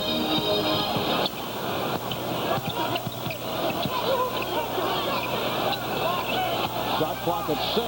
Anthony. Oh, Anthony trying to save it. He It will be Seattle ball. The rush shot, though, by him. And he also didn't have much vision. He was played tightly. Crowd of 14,934 here at Madison Square Garden. Knicks play the Bulls in Chicago on Friday. Saturday night back home for the Celtics. And the whistle away from the ball. A holding foul on Starks. That's his second. Knicks with 14 fouls. Sonics also have 4. You know how there are losses that you can accept, Marv? I mean, no coach would ever admit it, but down deep they could accept certain losses. Boston Garden last week, greatness of the Bird and the Celtics. This one would not be acceptable to Pat Riley. In particular with the appearance that the Knicks had it in hand. Ewing with the reject. Shot clock is at 5. Here's Kemp. And that is an offensive foul. Sean Kemp at that time was so involved in going showtime on the stuff. And that's a bad play. He has such great skills. The ability to fake left in the middle of that move at 6'10" and go right and then go airborne as he did. When he gets it all together, and he does on occasion, he's murder. 3.5 to go in the fourth. Knicks with the ball. They lead by 3. Mason facing a double team and then commits the foul. That puts the Knicks over the limit. Bad signs here for the Knicks because this game is now open to anybody who can get excellence for 3 minutes, if that's possible. There has been no excellence in this game, but there certainly can be a spark. And forget fatigue now because the Sonics are within smelling distance of a win. Mason sitting down after picking up his 4th. Pat Riley discussing matters with assistant coach Dick Carter, Casey Jones.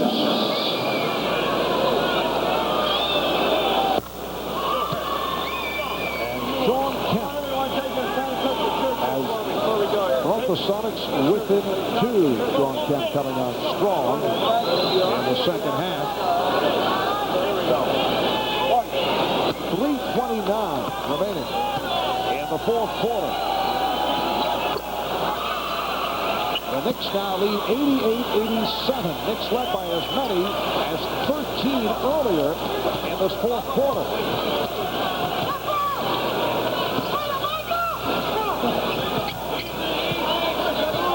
Shot clock at 10. Here's McDaniel. And he was fouled. Good play by Anthony and scooping it to the open man, Xavier McDaniel. They made it so difficult for Seattle because of the passing. They spread the court out. They used the whole court on that play. The ball moved around. Starks quickly got it into McDaniel. I could not tell, Donnie. Xavier also looking for a goaltend. Looked like Kemp injured his hand. He committed the foul. That's 5 on Kemp.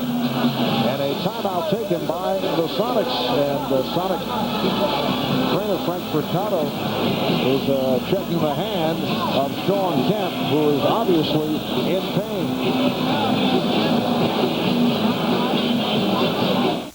Bloody, I dare you. Try to blind this. It was off to the races when MC Light, Bloody Divac, and Luke Perry jockeyed for position in a friendly game of horse played in its purest form. What followed was a three-point shootout that broke every rule written on long-range shooting techniques.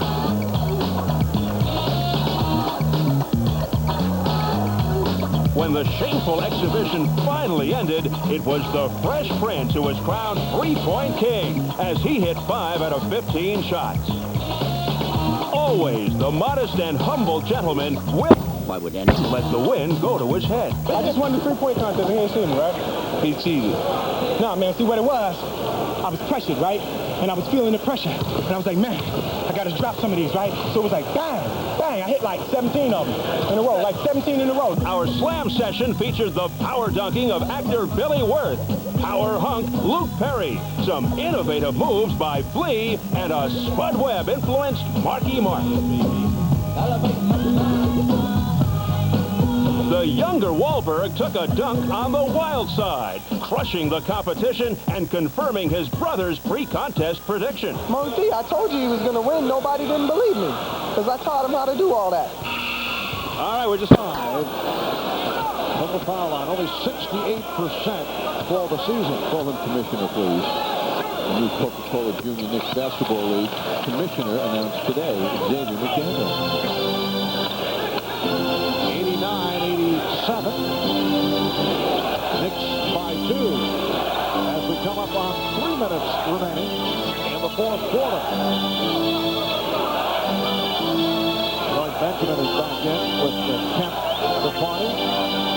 Here's Pierce getting it back out to Johnson. One on the 24, and McDaniel with the rebound. Knicks decided to slow it down. They had a great possibility. Funny to see Gerald Wilkins slowing things down. He loves to run.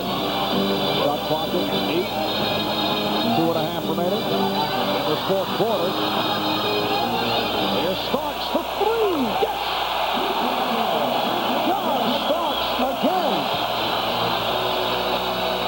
And the Knicks lead by 5. Starks has hit 5 of 6 from downtown. Just a remarkable, dramatic shooting performance by Starks. Pierce, as Starks trying to draw the foul. Well, Pierce is unhappy. He thought that he was blocked. You know, it is so unusual to see a player come by way of the CBA after being dropped by one NBA club to then make it big with another. Here's Starks. Benjamin on the rebound. Knicks lead by 5, and at 40 remaining in the fourth quarter. Pierce for 3.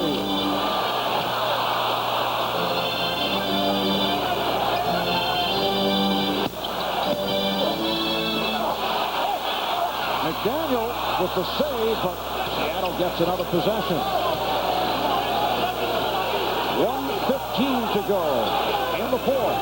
Knicks by 5.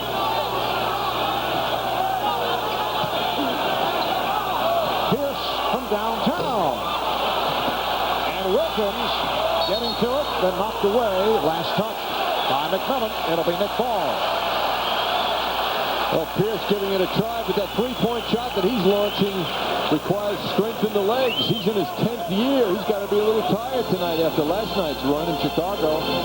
Just under 1 minute remaining in the fourth.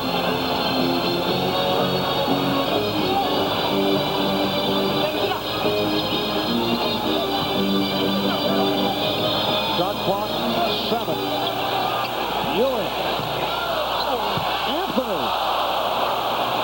Anthony did well to get to the ball, but had too much on it. Had the wide open shot. Anthony hustling back to break it up.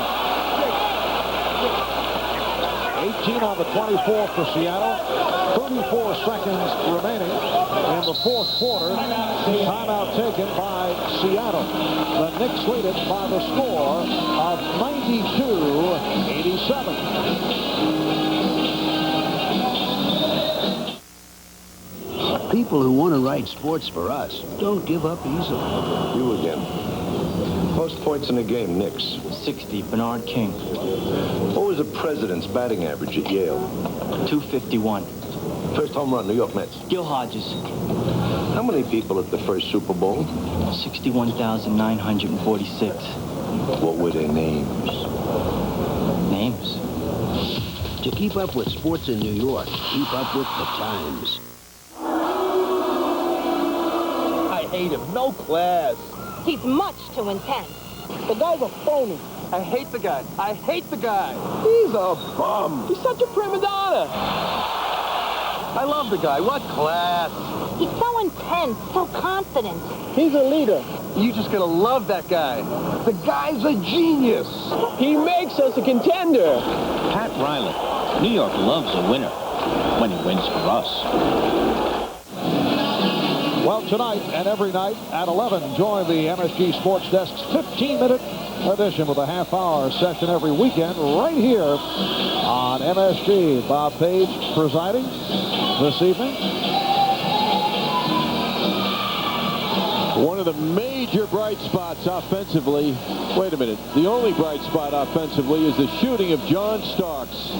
5 5 3-point shots. The Knicks have 7. 21 points tonight out of 7 shots at the basket. And Anthony on the retreat broke up the Sonics' last attempt getting to the basket moments ago. 17 points for John Starks. Knicks have 3 and a 20 in the timeout department. Seattle down to 1 timeout left. 34 and 5/10 seconds to go in this fourth quarter. The Knicks lead the Seattle SUPERSONICS 92-87. And it will be Nick Paul. Starks had 3 at the half. Like Atlanta the other night, he saved his best for the second half. There's quite a story with him on second half play this season. Correction, of Seattle ball. Knicks try to steal it.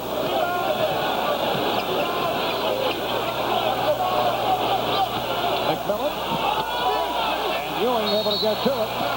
He's fouled.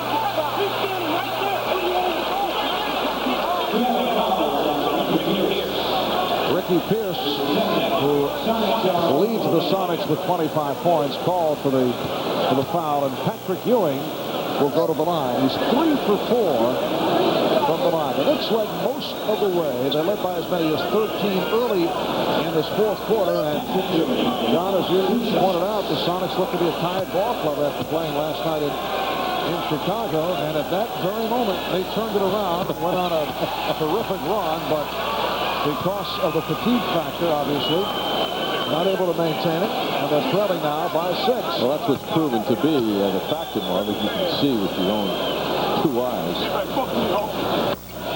So the Knicks seeking an 8-0 home record. Timeout taken with 25 seconds to go on the fourth.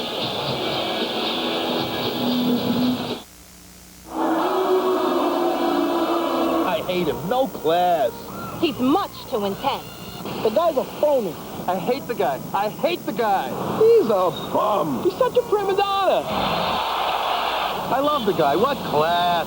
He's so intense, so confident. He's a leader. You just gotta love that guy. The guy's a genius. He makes us a contender. Pat Riley. New York loves a winner when he wins for us. Sure, Pat Riley will talk about the defense of his team and working very hard tonight. Again, the Knicks getting in everybody's way. Ewing alive on the boards at the right time. Certainly, the Knicks now will be victorious, it appears, certainly without any problem in holding their opponents under 100 points. Make that 9 out of the last 11 games. So the Knicks looking to match the Cavalier record of 8-0 at home. Knicks do not want to foul. Benjamin backs to 3-point territory. Benjamin with his first 3-point attempt of the season. 10 seconds remaining. McMillan called for the foul. Stay with us. Following the conclusion of this game, we have our extensive post-game, which will include Pat Riley's news conference, Michael Kay's locker room report, Al Troutwood, Walt Clyde Frazier, and the hand of John holding the microphone. Is that correct? That is your hand. That is Pat. Very careful to do my nails, man.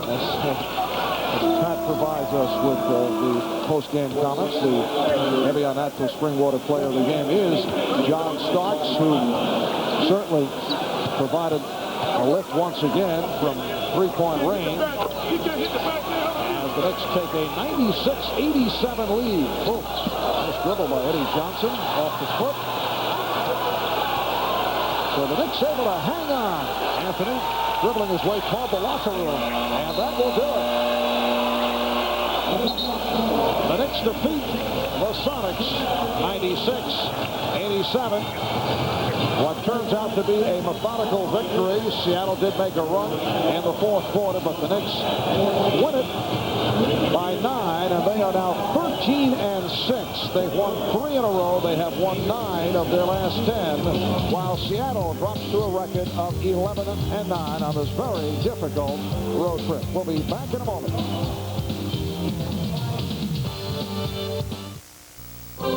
Imagine Imagine being born with the ability to meet any challenge expertly. That's the wonder of the new Maxim XI from Minolta. With the experience of professionals programmed right in, it responds to any change of speed, or light, or distance automatically for ultimate performance. The new Maxim XI, born experienced, only from the mind of Minolta.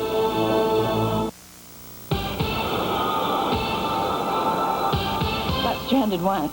Never again. Look, there's a reason more people go to Sears for a new battery than anywhere else. Face another winner without a diehard? No way. Only Sears has the Die Hard. In tests for cold cracking starting power, Die Hard performed 3 times better than industry standards. Out here, if you don't have a Die Hard, you don't have a prayer. Sears Die Hard battery. More power when you need it most. Who's going to back you better than Sears? Courtside at Madison Square Garden, we begin the extensive post-game report. Marv Albert just moments ago detailing all the elements of it. John Starks on the stat sheet, a perfect 5 for 5 beyond the stripe in tonight's game at the Garden. And down the stretch, he hit a couple that kept the Knicks just this much in front of the Seattle Supersonics. The Knicks at one point leading by as many as 13 points early in the fourth, and then Seattle, despite their slumber, was able to inch back and make this one interesting. But down the stretch, Patrick Ewing grabbed every important rebound. Seattle couldn't hit a big shot, and the New York Knicks remained perfect at home, beating the Seattle Supersonics. Now, when this week began, the New York Knicks were already looking forward to Friday, and they're meeting at Chicago Stadium with the Chicago Bulls. A few of the Knicks I talked to said, well, we do have something to do. We do have to beat New Jersey. We do have to beat Seattle. And if we do that well enough, we'll be feeling good enough, about as good as we can feel about ourselves at this point in the season, setting the important stage for Friday night showdown. Before we talk about that, lots more to come about tonight's game. Let's take a look at the leading scorers in the game.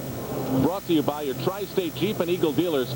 Your Tri-State Jeep and Eagle dealers, Advantage Jeep and Eagle. John Starks, 19 points, leading the way for the Knicks tonight. As I said, 5 for 5 beyond the three-point stripe. Quiet night for Patrick Ewing in spite of the fact that Michael Cage was the small center for most of the game. Xavier McDaniel, 15 points, 6 of 13, hit his first 4 shots, added 7 rebounds tonight. Mark Jackson played a good game. So did Greg Anthony. Jackson with 12, Anthony with 10, and in between that, Gerald Wilkins. Evenly balanced scoring for the Knicks tonight. As for the Seattle Supersonics, it was really Ricky Pearson, not much more. Maybe this game was more costly than the Sonics would like to look on the scoreboard and think. For Sean Kemp left the game in the fourth quarter with an injured hand, as Benoit Benjamin only did return to the lineup after missing 3 games after injuring a hand himself. Pierce with 25 points tonight on 9 of 19 shooting. Good defensive job, however, for most of the night, turned in by Gerald Wilkins and the others who guarded Ricky Pierce. Lots more to come. John Starks on the mark in this one.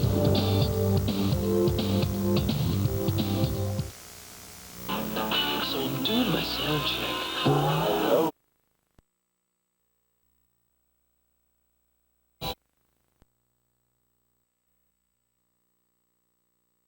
Miss it, and then we'd hit one and give us a little relief and miss 5 more, and that's going to happen. So when you're not hitting consistently from outside, it just revert back to your defense, and that defense is safe. You got a real test of Chicago and Boston back-to-back in 2 different time zones. It's not exactly a news bulletin. Yes, you're right. That's just no line. Yeah, Chicago is the world champs, and obviously Boston is a long-time adversary. We know it's going to be a big 2-game sweep, but I think it also brings us to the quarter part of the season, and we're going to go to Chicago and give it the best effort. Get Boston back here. I'm excited about it. I want to see how we're going to do over there. Coach, you talked before about Jackson's defense. How come he doesn't play late in the game now? Especially when he got a big lead, and it looked like it was going to slip away Jackson. Well, his defense has been good, but I want to go with a little more pressure, a little more quickness. And that's why. Is that what Starks is? That's what Anthony provides. That's who you asked me about, right? Do you find that when you take a loss like in Boston, a disappointing loss, that you'll focus specifically on the areas where they broke down there? Boards. We got our tail kicked on the boards up there. And I don't know what it was tonight. We were beating off the boards in the first half against a very athletic team. And yeah, so going last night, we got back to it. I don't know what the final tally was tonight, but we did enough good things defensively to enough big plays to get the win. Look at Chicago, as a gauge sort of where you, it's only one game, you really can't, but, you know what I mean, playing an opponent like that. I don't think you can put that kind of pressure on this team. That team is together, it's solid, it's one, talented, and, they embarrassed us last year in the playoffs. Our guys have a memory of that, and, but we're going in there, at a high note, and taking the challenge. They've been dismantling everybody lately. We'd give it our best shot like everybody else has. So we're going to go in there and we're going to play real hard. I don't know if that's going to guarantee anything, but we're going to make them feel a little bit. Talk about seeing Magic Johnson, how that felt, just to spend some time with him. Yeah, it was nice. It was nice to see him. I haven't seen him for a while. Obviously, we came in town Monday, had a chance to spend some time with him, and it was nice to work him out and drill him a little bit, get him moving right to left, and he looks great. He looks strong, and it was nice. It brings back a little old memory.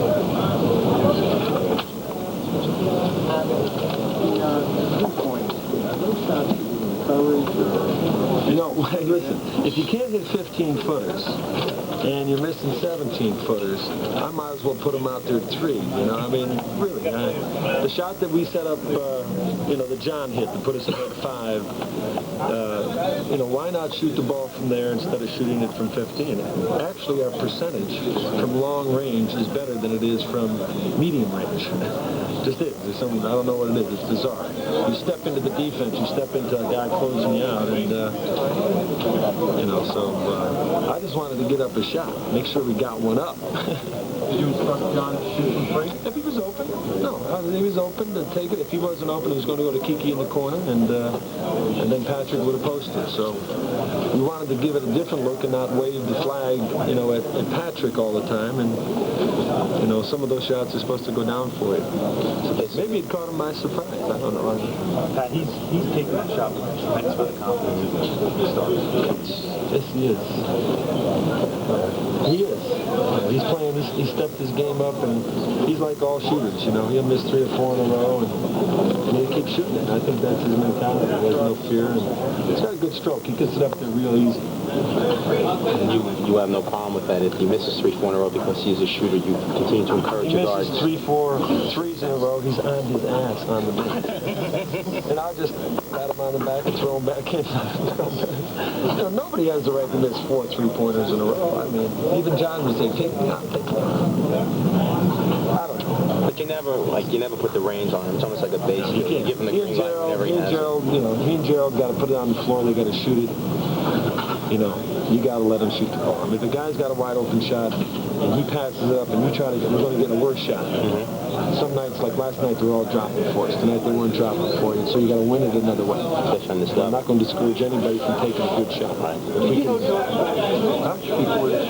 I watched him a little bit last year, when I was here, and when I talked to John, about the personnel, he was very, very high on John, and he had some success last year, and now he's worked very hard over the summer. And, he can flat out and get it done. Is he a better ball player than you thought he was?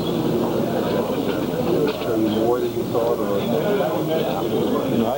I don't know if any of us expected this kind of consistency from him coming off the bench, But he's getting consistent minutes, and he feels good. The other guys have confidence in him. The way we rate players right now, the way we rate them. I shouldn't say this. The way we rate them. Oh, go ahead. He'll be coming back as a new contract. He is rated right now, with how we rate guards, as the top off guard in the Atlantic Division. Okay, I'll break it down to the Atlantic Division. I mean, he's more productive across the board. He may not score 22 points like Rossi or something like that, but across the board, he is. Because he rebounds, he blocks, he steals, he gets free throws, he does a lot. He hits some threes. He's a very productive, efficient player, so his numbers are higher than anybody else's. A great story. You've got the best guard in the Atlantic Division. We got the most productive. So that's, and it tells you about not, somebody's just offensive minded. It's what we used to call a long time ago. You always want a complete player, right? He's complete. He really is. He does a lot of good things. That takes in steals and everything. It's across the board. We use that a lot. Based on minutes. The coach's press conference sounds like it's brought to you by John Starks. It's not. It's brought to you by the New York Times. Well, once again tonight for the New York Knicks, the spark plug off the bench, John Starks. Perfect from three-point land, 3 for 3, 5 for 5, but none better acrobatically than that alley-oop to the hoop. I'm starting to sound like Clyde again, by John Starks, who joins me now courtside here at the Garden to talk about things, among them the plaudits being put upon you by your coach, Pat Riley. I mean, he has really become a big fan of yours. Yeah, I'm trying to make him a big fan. It's working. Yes, it is. When I go out there on the court, like I say, I'm trying to play aggressive defense, and that's what he wants from me. Now, John, 2 out of the last 3 games, you started a bit slow. I think in Atlanta it was 1 for 6. Tonight it was 4 for 10. You settled down, you finished 6 for 14.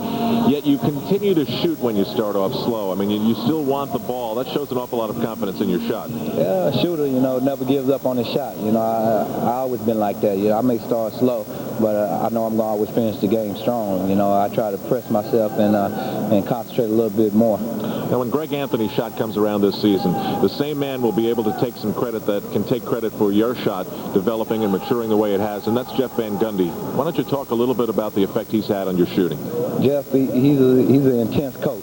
He never let me rest. Even when I don't feel like shooting, he gets me out there before practice and works me hard. And he's doing the same thing with Greg. And it won't be long, before Greg starts sticking his shot consistently. All right, John, we're going to take a moment now and take a look at your numbers from a year ago and take them and compare them to this season. Take a look at the minutes are obvious.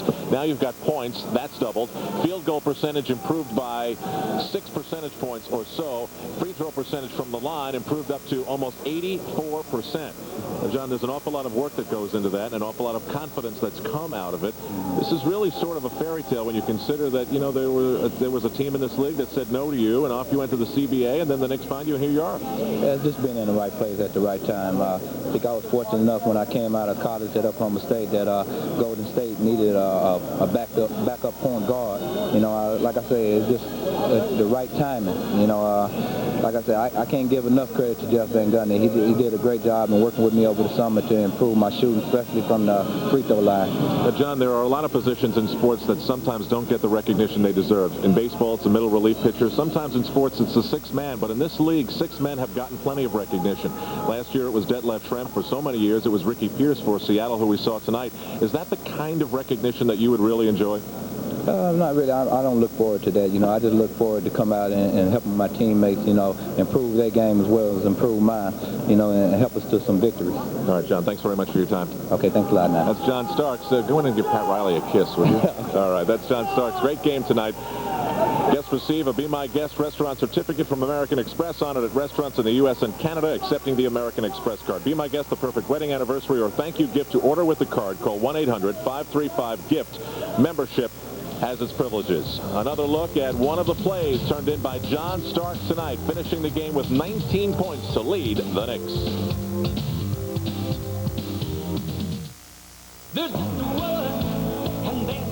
To the good all-around effort, in particular from the bench, the team concept has come through, and John, as you know, there's no I in teams. You've been hanging around those NBA playoffs too long, Marv. That's very good. No I in team. I thought you'd like that.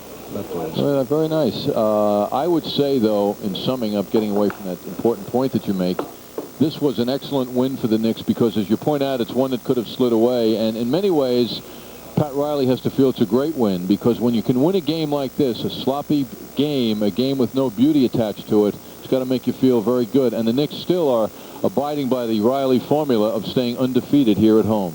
Well, the Knicks felt that their first major test of this season, with things going so well, would have been last Friday night in Boston. Knicks played the Celtics well. It was a good ball game going through the early moments of the fourth quarter when Larry Bird, for the most part, took over.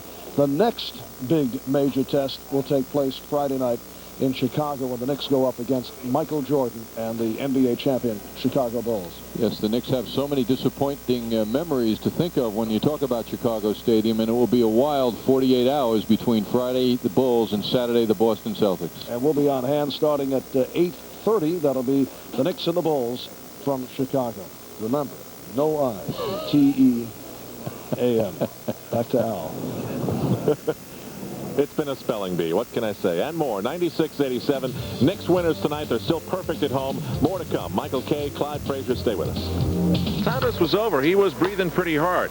Magic said he has been working out extensively, and Pat Riley seemed to enjoy his role as ball boy in the rare pregame practice look at Madison Square Garden. A hug for his old coach. Then it was on to answer some questions. The first one was, Magic, what are you doing at the Garden practicing? We thought in the beginning it was just supposed to be myself and Coach Riley, but somehow it got out. I've been working out every day, and I've been here 3 days, and I wanted to continue that. I've been riding a treadmill, but I hadn't been shooting for 2 days, and I wanted to get some shooting in. And we had set it up, and this morning I look up and it's all in the paper. And so instead of trying to, not let you come in, you already knew about it, might as well let you come in and see what's happening. You can talk to me, I can talk to you, and just hang out for a little while. As far as the Olympics, yes, I'm going to play. I plan on playing and going on with that mission. The only reason I decided not to play now is the fact that I wanted to live a long time.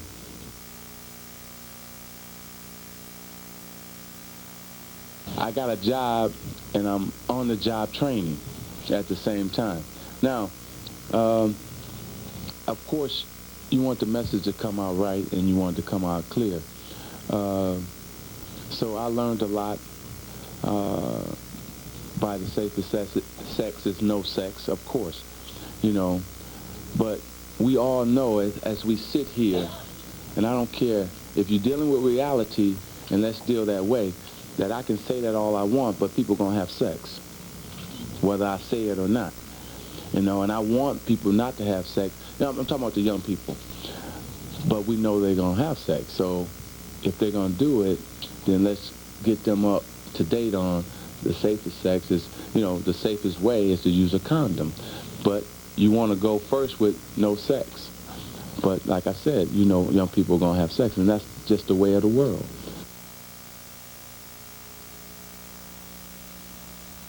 My wife and I sit up and laugh at them. It's funny. It really is. She's sleeping in the basement in the maid's quarter.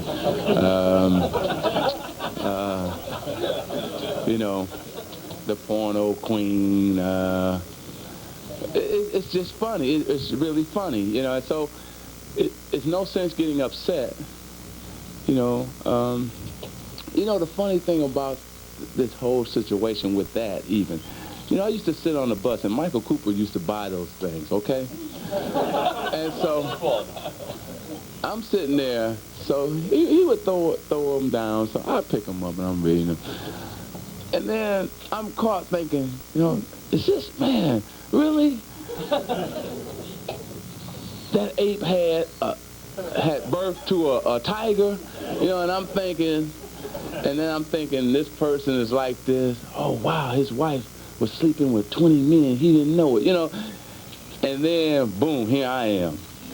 I think for the last, 5 weeks, I've been front page, and this and that happened.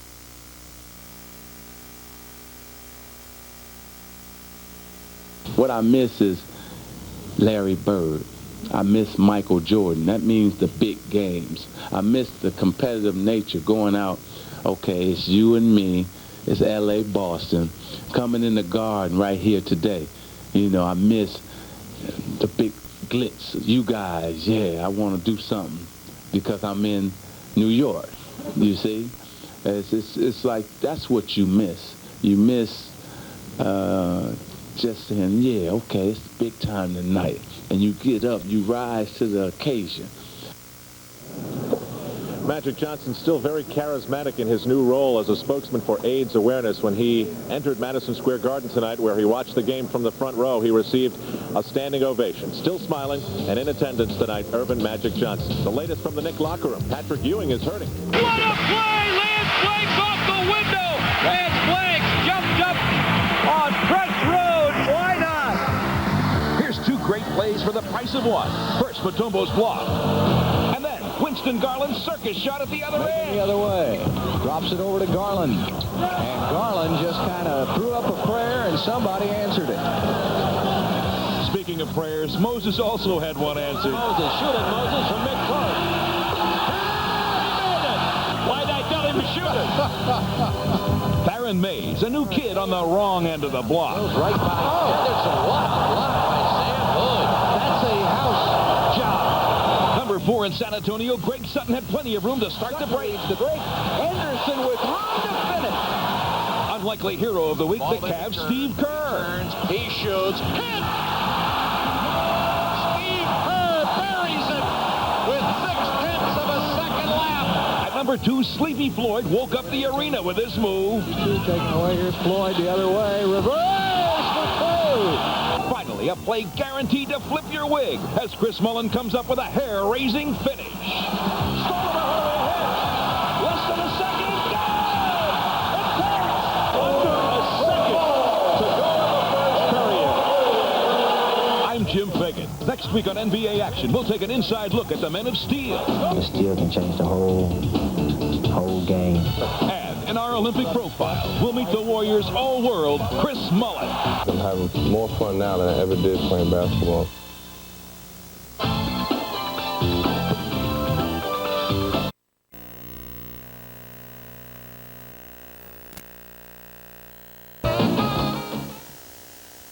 Now,